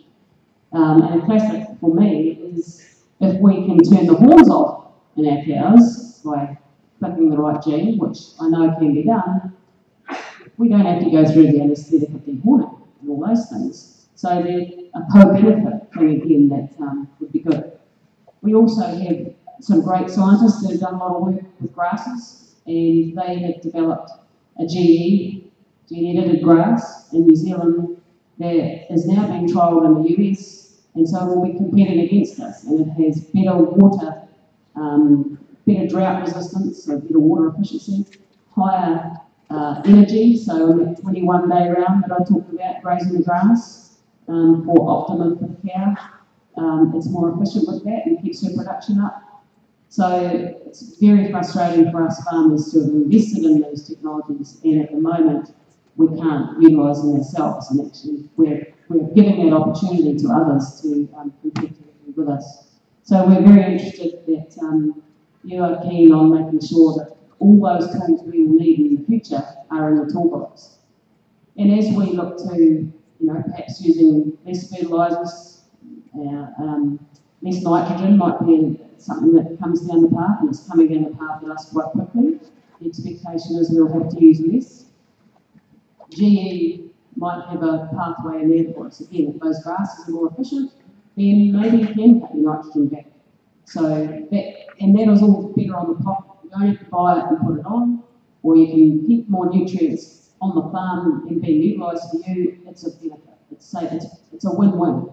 So we're hoping to get that conversation had in New Zealand now, but with no emotion. And at the moment, it's still a very emotive topic. So yeah, farming in the environment is always interesting. Mother Nature always has the last say. That was a couple of weeks ago at home, and my farm, it's not actually a picture of my farm, but mine looked like that too, with the water all over it. So yeah, and there's the two extremes. And in some places in New Zealand, you can go from back to back in about 6 weeks because of the high rainfall, especially where I am. We're set up to drain and to cope with water going away. So if we get 3 weeks of fine weather, we start to get very panicky. And if it's 6 weeks, we're crying because it's we just don't hold moisture.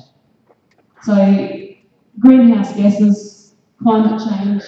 That's something that New Zealand farmers are always asked about, and New Zealand is leading with the Global Research Alliance we've started and getting lots of countries involved with how do we research, how we can do this from an agricultural point of view and still be productive. We have to still produce food. That's what we do. That's what the country is God blessed to do, and we need to be able to do that still. We have to make sure that the research tools are there and available. Again, GE may have some part to play there in reducing the methane in a cow's gut. We're working on inoculants, vaccinations that might be there, feed additives. The US is working on those as well. But the hard thing for us as farmers is that New Zealand's share of greenhouse gases for the world is actually only 0.17%. And so whatever we do is actually going to make very little difference to the world. And in fact, already our litre of milk and our kilogram of beef or lamb has the lowest amount of greenhouse gas emissions of any producer in the world because we're so efficient. And we're very proud of that. But we have the pressure on from our public to reduce our emissions even further because we are such a big agricultural nation. Our greenhouse gases are 50% of our gas emissions in the country. They have only grown 5% methane, 5% since 1990, and our transport emissions have grown by 78% in that time. But as countries like ourselves, who are heavily agricultural, and yourselves, will find the mitigations for the transport and industry they're coming along all the time and they're getting better. And so the transport one will come down and that will make the agricultural gases look worse. They may not increase, but they will look worse as a proportion. So it is a hard one that we're tackling. And actually with our reduced cow numbers, we've actually got methane static now, stabilised. And we have finally got the government to go along with us in that the gases should all be treated differently. Carbon dioxide is completely different to methane. Methane is a flow gas, the cows eat the grass, they burn out some methane, it becomes CO2, and round the cycle goes. Whereas coal extraction, fossil fuels burned for energy, they're mined out of the ground, they've been locked up. Then you put them in the atmosphere and just keep putting more in. That's new warming potential. whereas methane is the same warming going around. But if you grow your numbers of animals, that's when that will go up. So the technologies and the tools that we're working on now are going to be very beneficial to other countries as well. That's why we encourage more to be in the Global Research Alliance. As you grow your production, and a lot of the third world countries in Africa and so on, or in India, it's not third anymore, but growing the agricultural production will add a lot of methane to the planet, and we need to have those tools ready, because we can't stop people producing, we still need the food.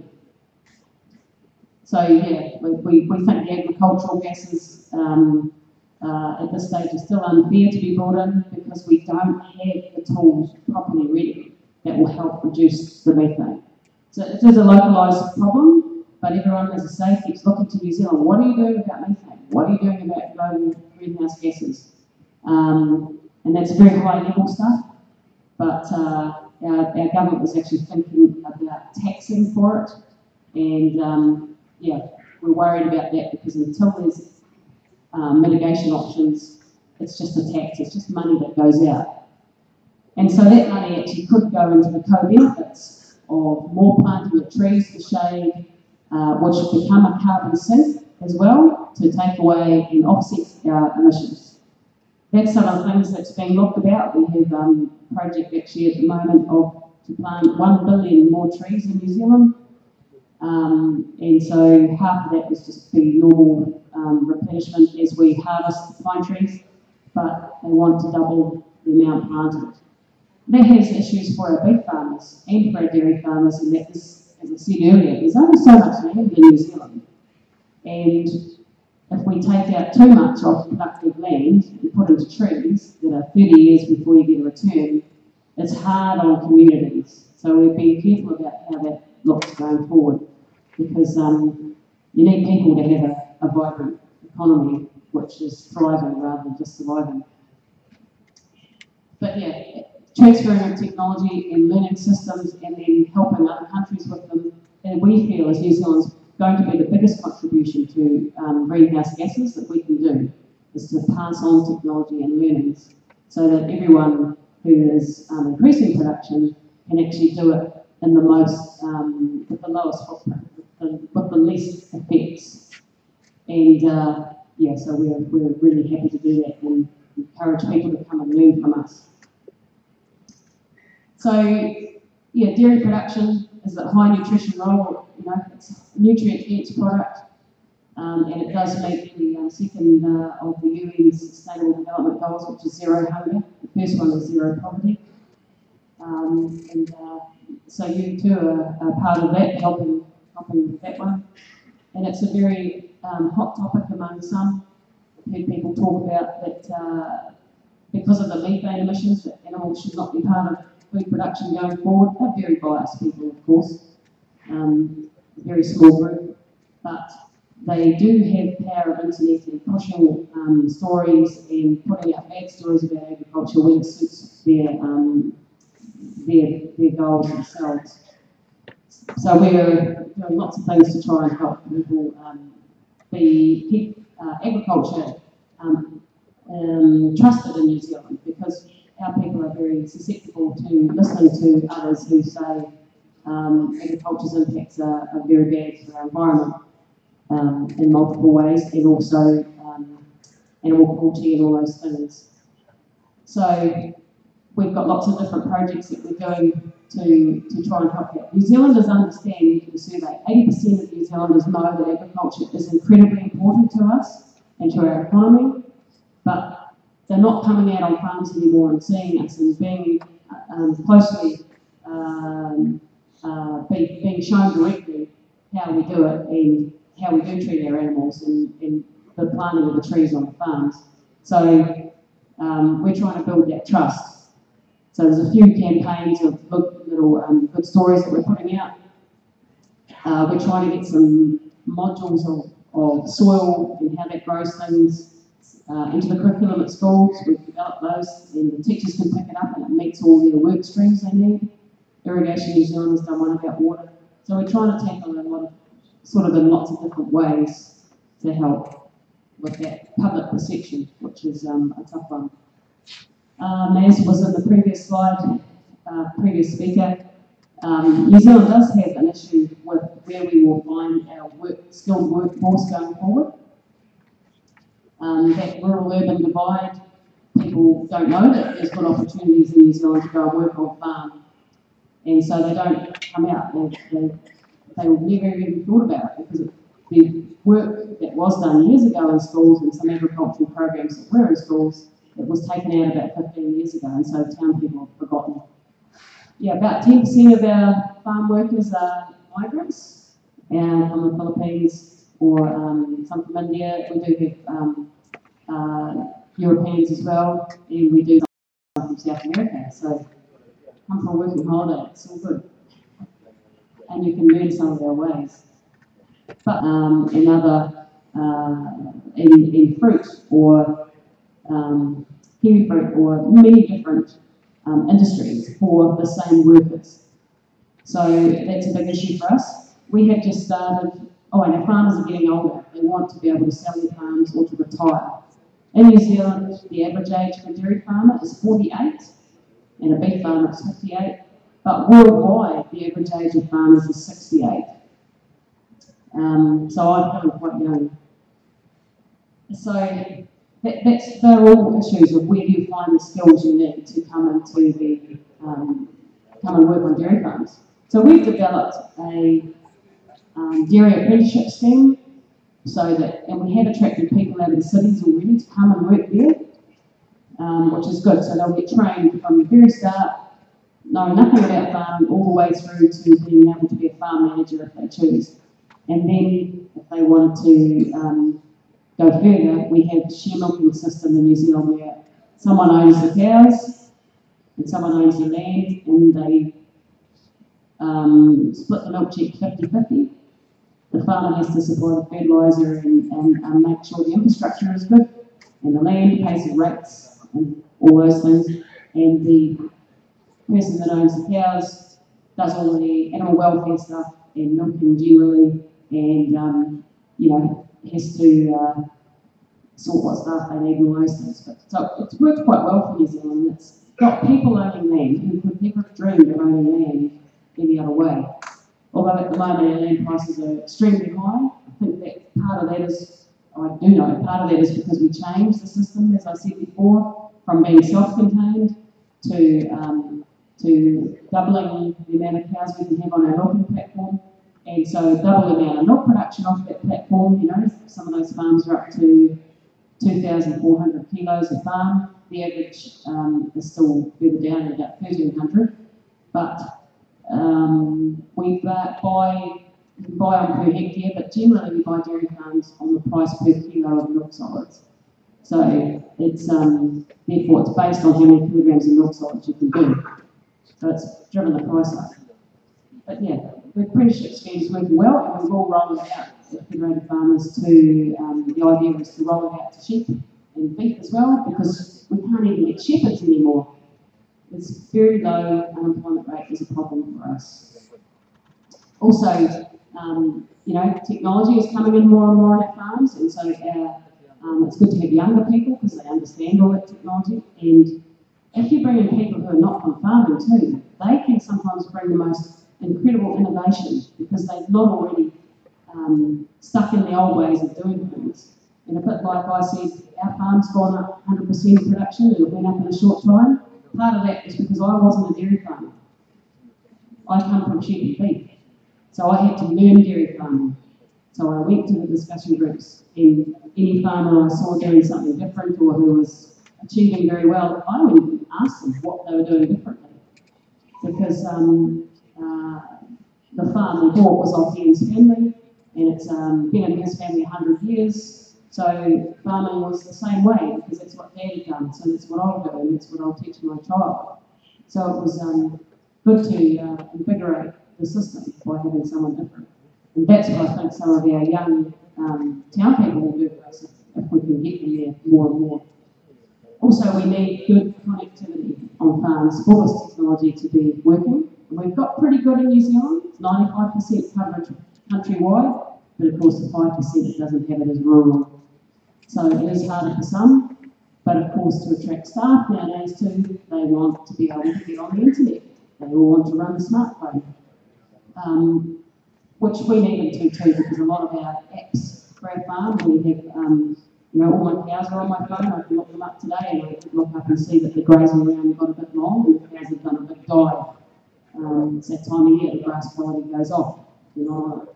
So technology is important. But yeah, interesting split there of where our pastoral land is. There's no unusable land. Arable, like a lot of the environmentalists think that dairy farms should be less and we should all go to horticulture, growing other produce. But it's easy to say when you're looking from the outside what someone should do with their land. But buy it and do the farm you like actually is something that the Kiwi farmers sort of say sometimes. The government does realise though that whatever production we do, it's all that mix. It's good to have a diverse range of production, and where we're sitting right now is probably perhaps about right. Although if we thought about it 15 or 20 years ago, where we had done some dairy conversion, we may not have done it.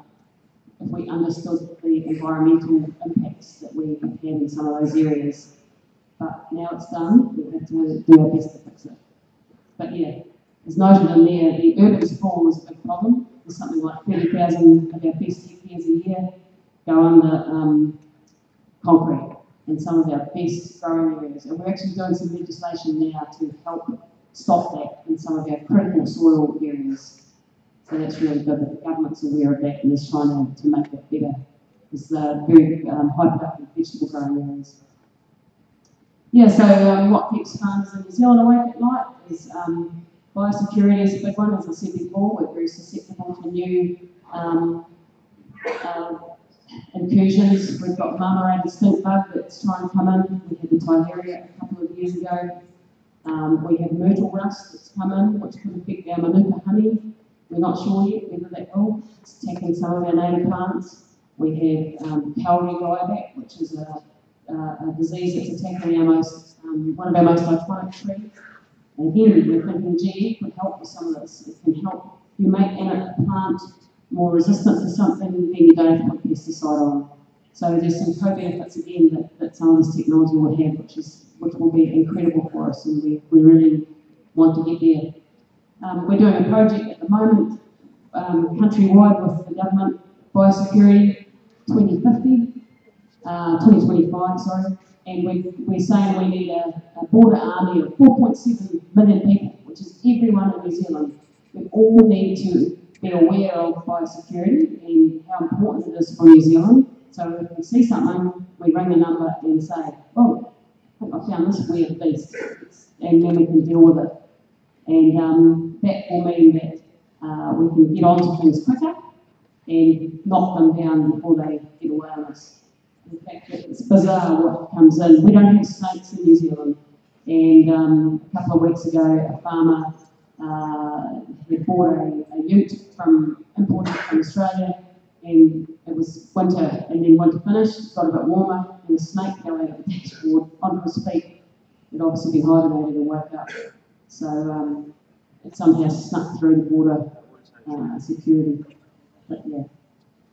So that's my time up, and I'm happy to take questions on anything you like and whatever level of detail you like. And it's difficult at some of these things to whether I talk high level or whether I talk detail. And I wasn't sure how many actual farmers in the room and how deep you would want to go. So I'm here for the questions.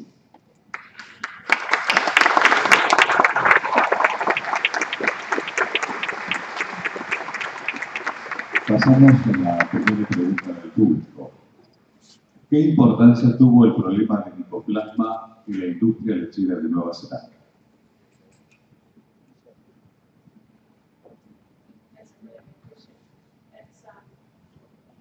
We're still working with it, obviously. We're still working with it. There's about 39 infected herds at the moment, farms. 2 of the farms have seen clinical exposure, but most of them haven't seen it. They just tested it and found it. We know around the world that no one else has tried to eradicate it. It was always there. But we've taken the pathway of trying because it was one strain. Apparently there are multiple strains. It does all seem to be one strain. So we think it's one source of infection. That's a difficulty. We're still not really sure how it got into New Zealand. And so we could spend a lot of money trying to eradicate it, not quite getting there, or getting there. But if we haven't found a pathway, then we could get it again. So it's a dubious time for us. It's very hard on those farmers. It's been a slow process to get the systems in place to help pay the farmers to de-stock, and we're still working through that with the government right now. So there's a lot of farmers who are under an incredible amount of pressure. The testing takes a long time.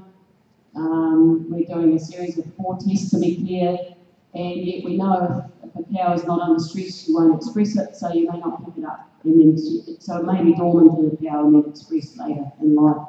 So yeah, we're giving it a go, but it's very hard on those farmers infected at the moment to deal with. So yeah, but of course out of 11,500 dairy farms and 9,000 or so beef farms, with only having at the moment 40 odd or under 40 now infected. I think we peaked at 70 odd, not 50. So some have gone off and some have come on. With that lower number, for the total amount of animals, we think it's worthwhile. We think it's worth a crack, as we say in New Zealand. Siguiente pregunta. ¿Qué cantidad de personas trabajan en un campo promedio y cada uno se dedica a una actividad puntual o todos hacen de todo? Repetimos la pregunta. ¿Qué cantidad de personas trabajan en un campo promedio y si cada uno se dedica a una actividad puntual o todos hacen de todo?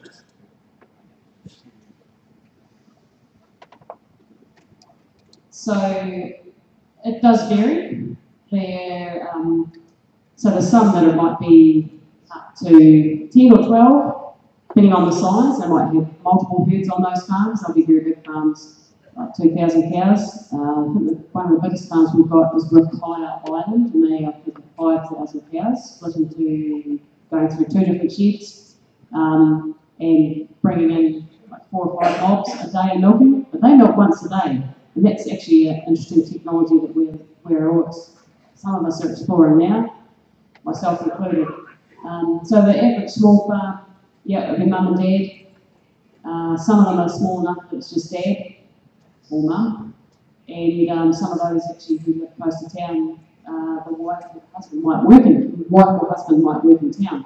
But average, I'm not actually sure because it's such a range that we have, but we work on about 1 labour unit per 125 to 150 cows. So it's usually on a 600-700 cow farm. We are squeezing those margins a little bit. Some people at the moment, but about 4 or 5 on a 4 on a farm that size, 600-700 cows. And we're trying to get rosters, part of Dairy Tomorrow strategy that they're doing, trying to make agriculture a good place to work, where a lot of people are actually doing rosters of 5 and 2, which is a normal town working time periods, 5 days on and 2 days off. The average used to be 11 and 3, so 3 days off and 11 days on, but we're shifting that because people have said, I can get a job elsewhere where I've got every weekend off and I want to work towards that sort of thing. So our working conditions and for labour to be happy, for our workers to be happy, is something that we're very hot on, making sure that we're equally as attractive as any other job that anyone can do. And in fact, if you live in a big city, getting up and starting going dairy farming, being at work when you get out of bed, rather than an hour and a half in the car in the morning and an hour and a half to get home at night, the time frames can be less. It's a bit more physical work, obviously, but the time frames of work can be less than for a city person. And we haven't sold that story, they don't realise it. La siguiente es una pregunta doble. ¿La remuneración del personal tiene correlación con el valor de la leche? Y la segunda parte, ¿el propietario del establecimiento solo gerencia el negocio o también hace las tareas de campo?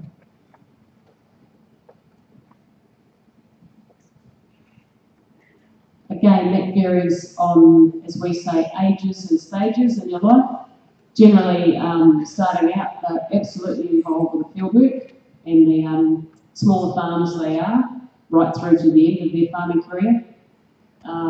But the bigger farms, you have those different levels. You'll have people who are dairy assistants, new entrants, and you'll have a herd manager, then you'll have a farm manager, and you'll have a farm owner. The farm manager may be the farm owner, but there's different layers of structures there.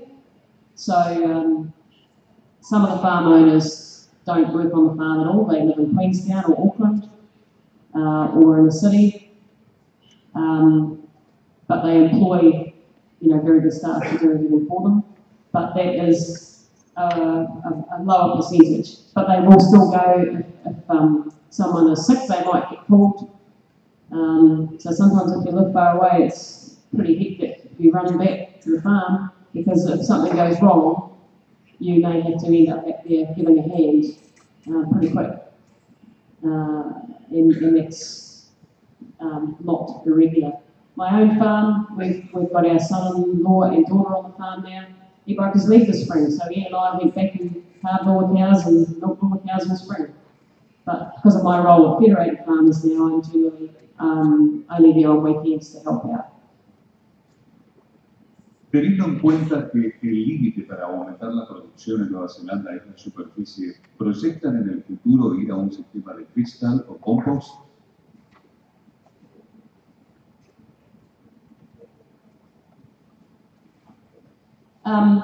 There are some farms that do that. They've started to do that, but that slowed right up. They discovered pretty quickly that that is very payout dependent.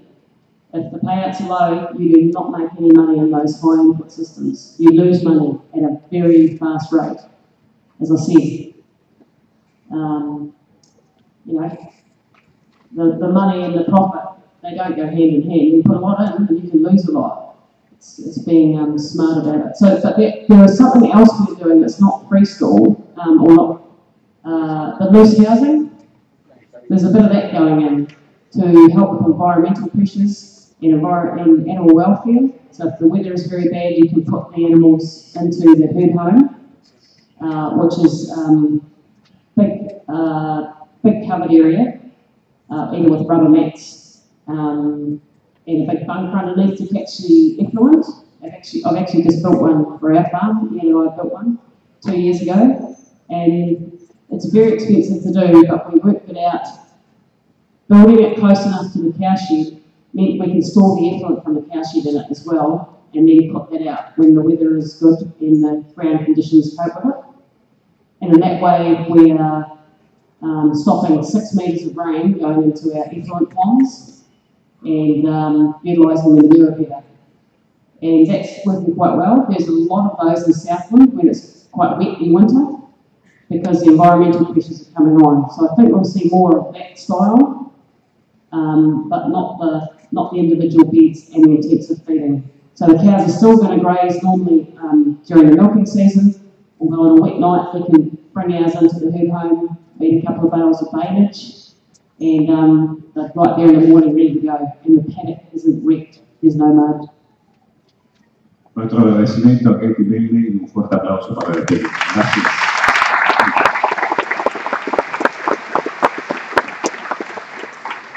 Le proponemos un tiempito, unos 30 minutos para tomar café y seguimos con el simposio.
y les va a dirigir una palabra.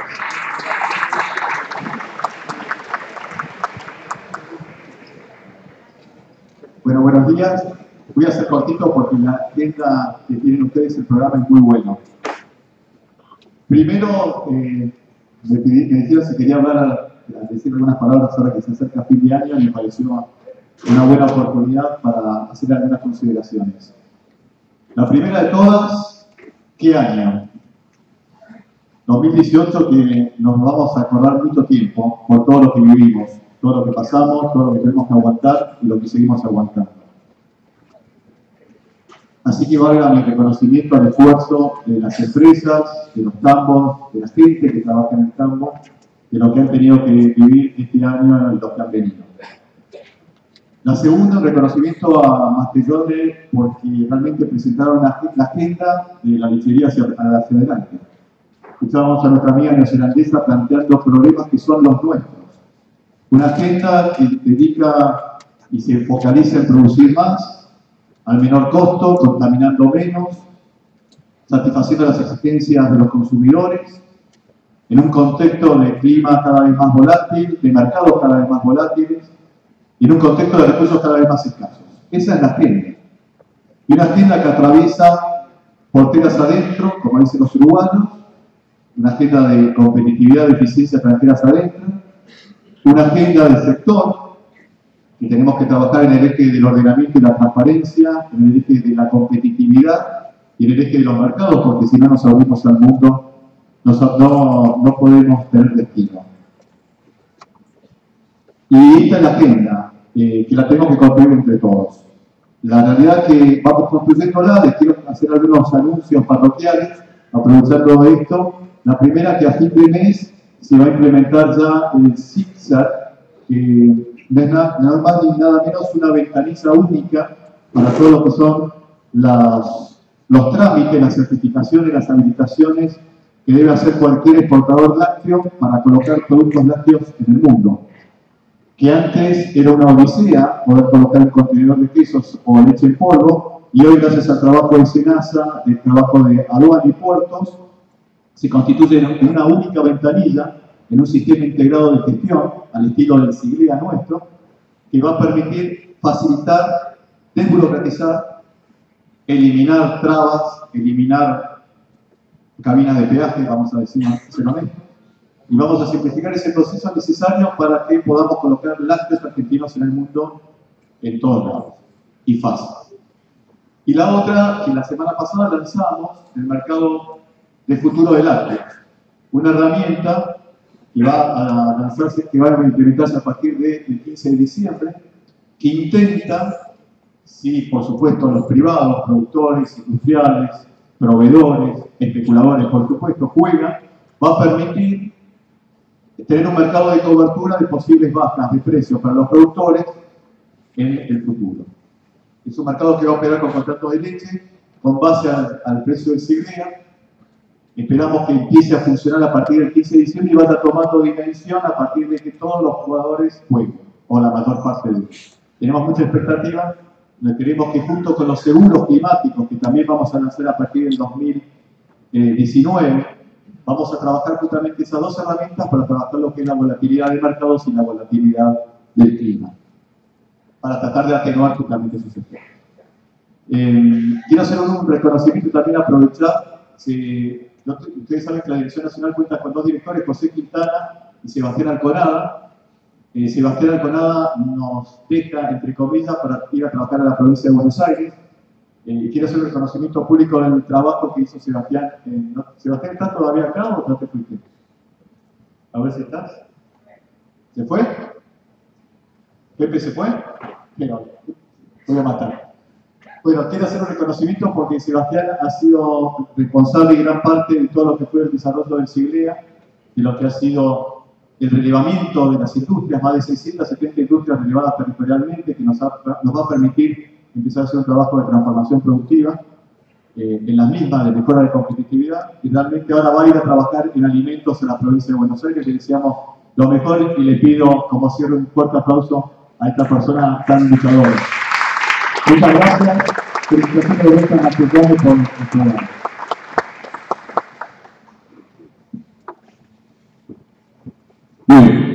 continuación, el ingeniero agrónomo Gonzalo Valer, responsable de grandes proyectos para la región, presentará al ingeniero agrónomo Alejandro Lamana, Master Science, PhD, investigador principal de Nutrición en Lechería y Ganadería Intensiva, INIA, Uruguay, y va a disertar sobre Lechería Digital, el desarrollo del capital humano en los campos. Buen día. Alejandro Lamana es ingeniero agrónomo de la Universidad de la República, en Uruguay, tiene una maestría en producción animal y un doctorado en nutrición animal de la Universidad del Estado de Oklahoma, en Estados Unidos.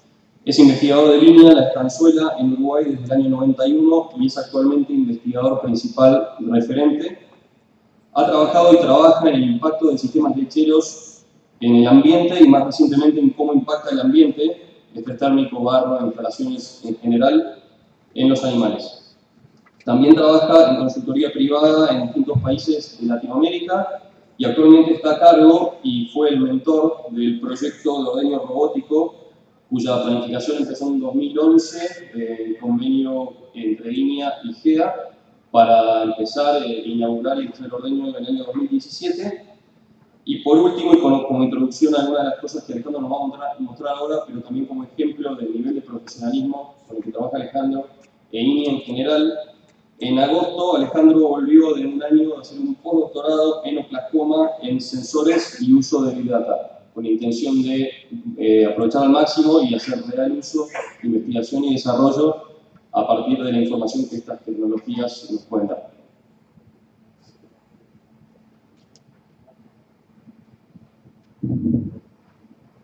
Bueno, muchas gracias a Mastellone por la invitación, gracias a GEA por sponsorizar esta charla. Para mí es un gusto estar acá, algo que siempre me llama la atención, de los dos lados de plata. No importa cómo la estemos sufriendo nosotros, los lecheros, estas reuniones siempre juntan gente y hay avidez por conocimientos y por nuevas tecnologías que nos puedan ayudar a mejorar todo. En realidad, como ven, yo pelo canas, hay varios acá, y yo diría que la gran mayoría de los que tenemos más de 25, que tienen más de 25 años en esta sala, son inmigrantes a las tecnologías digitales, o sea que en realidad todos nos criamos sin tener tecnologías digitales. Las tecnologías digitales entran a arrancar fuerte en los 2000, en el año 2000, y bueno, y a partir de ahí es que empezamos a desarrollar todo esto y esto ha ido bastante más rápido.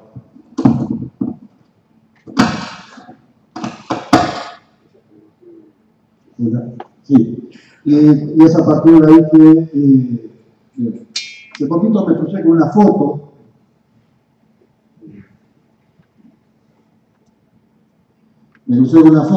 Y me sentí representado, porque cuando yo arranqué como ingeniero agrónomo, este era mi internet. O sea, era usando con otro productor, un colega o alguien, y en plena ruta, juntarnos, charlar, hablar de negocios, hablar de cosas. Y sobre eso, en realidad, es como fui arrancando.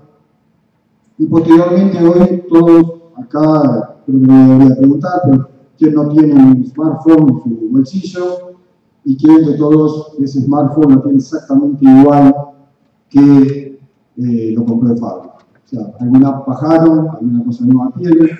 Por lo tanto, en realidad hoy tenemos un sensor en el bolsillo que no nos damos cuenta que puede estar perfectamente juntando información de nosotros en todo momento. Mi charla, voy a hablar un poquito de contenido, voy a ver algunos conceptos, medios básicos, quizás los que estén en el tema son demasiado básicos, pero para ponernos todos más o menos en la misma línea. Voy a hablar un poquito de lo digital y los cambios en la producción y unas consideraciones finales. Primero, definir un poquito lo que es agricultura de precisión, que es el arte y ciencia de usar tecnologías para mejorar la producción de cultivos. En realidad la agricultura siempre nos ha ido ganando en muchas de estas cosas, por facilidad, o sea que la lechería junta, además de producción animal, producción forrajera y producción de cultivos. La ganadería de precisión, la definición usada es el manejo de la función de ganado, usando los principios y tecnologías de ingeniería de procesos. Y la lechería de precisión es el uso de tecnologías de la información para evaluar la viabilidad de los recursos animales físicos, sintonía fino, con el objetivo de mejorar las estrategias de manejo para optimizar lo económico, social y ambiental. Y dentro de esto, dentro de lo que es la lechería digital, es una sintonía fina en todos estos nuevos conceptos. Lo otro que nos pasamos escuchando muchas veces es el Internet de las cosas. Es un concepto que se refiere a la interconexión digital de los objetos cotidianos con Internet. O sea, hay más comunicación entre objetos que entre personas, y eso se comunica muchas veces, y ahora vamos a hablar después de algunos ejemplos, donde muchos de los aparatos se comunican con servidores, conectan a la nube, un servidor, y de ahí posteriormente procesan información y nos llega a nosotros al teléfono. De alguna forma todo eso cambia. Lo otro que sentimos mucho últimamente, en realidad es el algoritmo. Todo esto siempre dice, bueno, toda esa información va a un algoritmo. Esas son reglas para seguir cálculos. En programación, el algoritmo es una secuencia de pasos lógicos y que permiten solucionar un problema. Y es un diagrama de flujos, que he sacado de Wikipedia, pero en realidad es un signo, y vamos haciendo, y en esas formas vemos de una forma sencilla de lo que es un algoritmo. Por supuesto, después le podemos poner el nivel de complicación que nosotros queramos. Como los libros, existió un muy buen año para todo lo que es la parte digital, y yo diría que en el 2007 es que se empieza a disparar todas las tecnologías digitales, y arranca con varias cosas que yo creo que son bastante importantes. Una, que Apple anuncia el primer smartphone y sale al mercado. Al mismo tiempo, Hadoop es un software de código abierto, eso que uno puede ver, que se utiliza para almacenar y procesar y analizar grandes volúmenes de data, big data. Sale, y ¿qué es lo que hace eso? Cambia, en vez de precisar tener toda la información en un solo servidor, entiende los diferentes servidores como que fueran archivos y puede extraer información y irla procesando. Por lo tanto, eso cambia, porque ya no precisamos super servidores, sino que teniendo servidores de diferentes maneras nos sirve para procesar todo. Luego Google crea el sistema Android, que pasa a competir con Apple, que permite el desarrollo privado de las apps. Al principio Apple no quería ellos mismos, y ahí se empieza a disparar, y hoy por eso tenemos tantas apps en el teléfono de diferentes formas y precios. Y lo último, pero bastante interesante también, para aquellos que programan, capaz que ya lo conocen, es GitHub, que es un lugar que es abierto, donde yo puedo bajar código de programación, reprogramo y tengo la obligación moral de volver a poner lo que mejoré en ese programa de vuelta ahí y que queda disponible para otra persona. Entonces eso lleva a que los desarrollos, todo esto, sea bastante más rápido para poder funcionar. Para verlo en fotos, porque estamos en la Universidad Católica, esto es en el 2005, cuando asume el Benedicto XVI, y 8 años después, esto es cuando asume Francisco, y la diferencia es el 2007-2008, cuando empiezan todas las tecnologías digitales, y fíjense cómo empieza a aparecer los teléfonos y cómo empieza a aparecer las tablets y todo. O sea que realmente en 8 años el cambio fue muy grande, y eso es de las cosas que estamos hablando hoy. Hay gente que dice que estamos en la era de las aceleraciones, las posibilidades de los procesadores y microprocesadores irse duplicando, la llamada ley de Moore, que se van duplicando anualmente las capacidades. Por eso hoy hablamos más de problemas de software que de problemas de hardware. Esto por un lado, para hablar un poquito de digital, vamos a lo nuestro, vamos a tratar de meter esto y meternos de vuelta en la lechería. ¿Cuál es la tendencia mundial de los importadores? ¿Qué es lo que está pasando? En realidad hay una menor cantidad de tambos, lamentablemente, eso pasa a nivel mundial. Hay necesidad de mayor eficiencia, hay una volatilidad de los precios, o sea que precisamos ser más eficientes de alguna manera, los precios se mantienen o bajan. Entonces, la manera de poder hacer frente es ser más eficientes. Eso lleva a que se den menos tambos, en el caso de Uruguay, claro, hay menos tambos, pero casi la misma cantidad de vacas. Hay más animales por tambo, en realidad los tambos son menores, pero han crecido en animales, y eso creo que es una tendencia. Y hay mayor producción de animal por tambo, y hay una mayor producción por tambo y por animal de leche. Así que eso es de las cosas. Y de vuelta para ir avanzando a poquito, el problema es problemas para encontrar personal. Eso también es a nivel mundial, es una tendencia, ya hablaron previamente sobre los problemas para encontrar personal. Hace poquito hablando con un productor de punta acá de Argentina, me decía que una de las condiciones que le había pedido para poder trabajar con él era que tuviera internet. O sea, ya que pudiera tener internet en casi todas las instalaciones para poder trabajar. O sea, más allá de que fuera una buena sala, que fuera un buen lugar, la probabilidad de tener internet. Cuando voy al tambo y veo el tambo tiene tareas muchas y rutinarias, con la necesidad de ser cada vez más eficiente, cada vez más animales por tambo, una atención menor a cada uno. Estamos saliendo creciendo, entonces uno recuerda a los tambos chicos, todas las vacas tenían nombre, hoy muy poquitos tambos, las vacas tienen nombres, las conocemos por caravanas. Atraer nuevas generaciones a este sistema de producción, ¿cómo hago para atraer esas nuevas generaciones a este sistema de producción? Y cuando miro las tendencias mundiales, esto es el porcentaje en azul de la categoría de niños de 0 a 14, y los que son mayores de 65, y se espera para el 2075 revertir esa tendencia, donde van a haber mayor proporción de adultos que de menores, y eso es a nivel mundial, y muchas veces ya en nuestros países está bastante adelantado todo eso. Si yo voy a la gente del tambo, y ahora voy a hablar un poquito de las generaciones, las diferencias de generaciones, eso es Argentina, y a la derecha tiene Uruguay, más o menos donde se encuentra cada uno de la población, la parte de abajo son los más jóvenes, cada 5 años, y si yo miro los empleados, el promedio es entre 34 para Argentina, todo lo que han pasado la gente a CREA, 37 es el empleado promedio, de acuerdo al Instituto Nacional de la Leche en Uruguay, en esas son las edades promedio, y la edad promedio del productor tambero es 59 años para CREA y 54 años para Uruguay. O sea que en realidad tenemos un cambio generacional, mientras la mayoría de los tamberos son generación X y baby boomers, la generación Y y Z son principalmente los empleados. ¿Y qué diferencias trae eso? Bueno, la generación X son los que nacieron pasado el 60, los principios años del 60, son los que fueron los grandes impulsores de todas estas tecnologías que hoy tenemos, con las que se hicieron a partir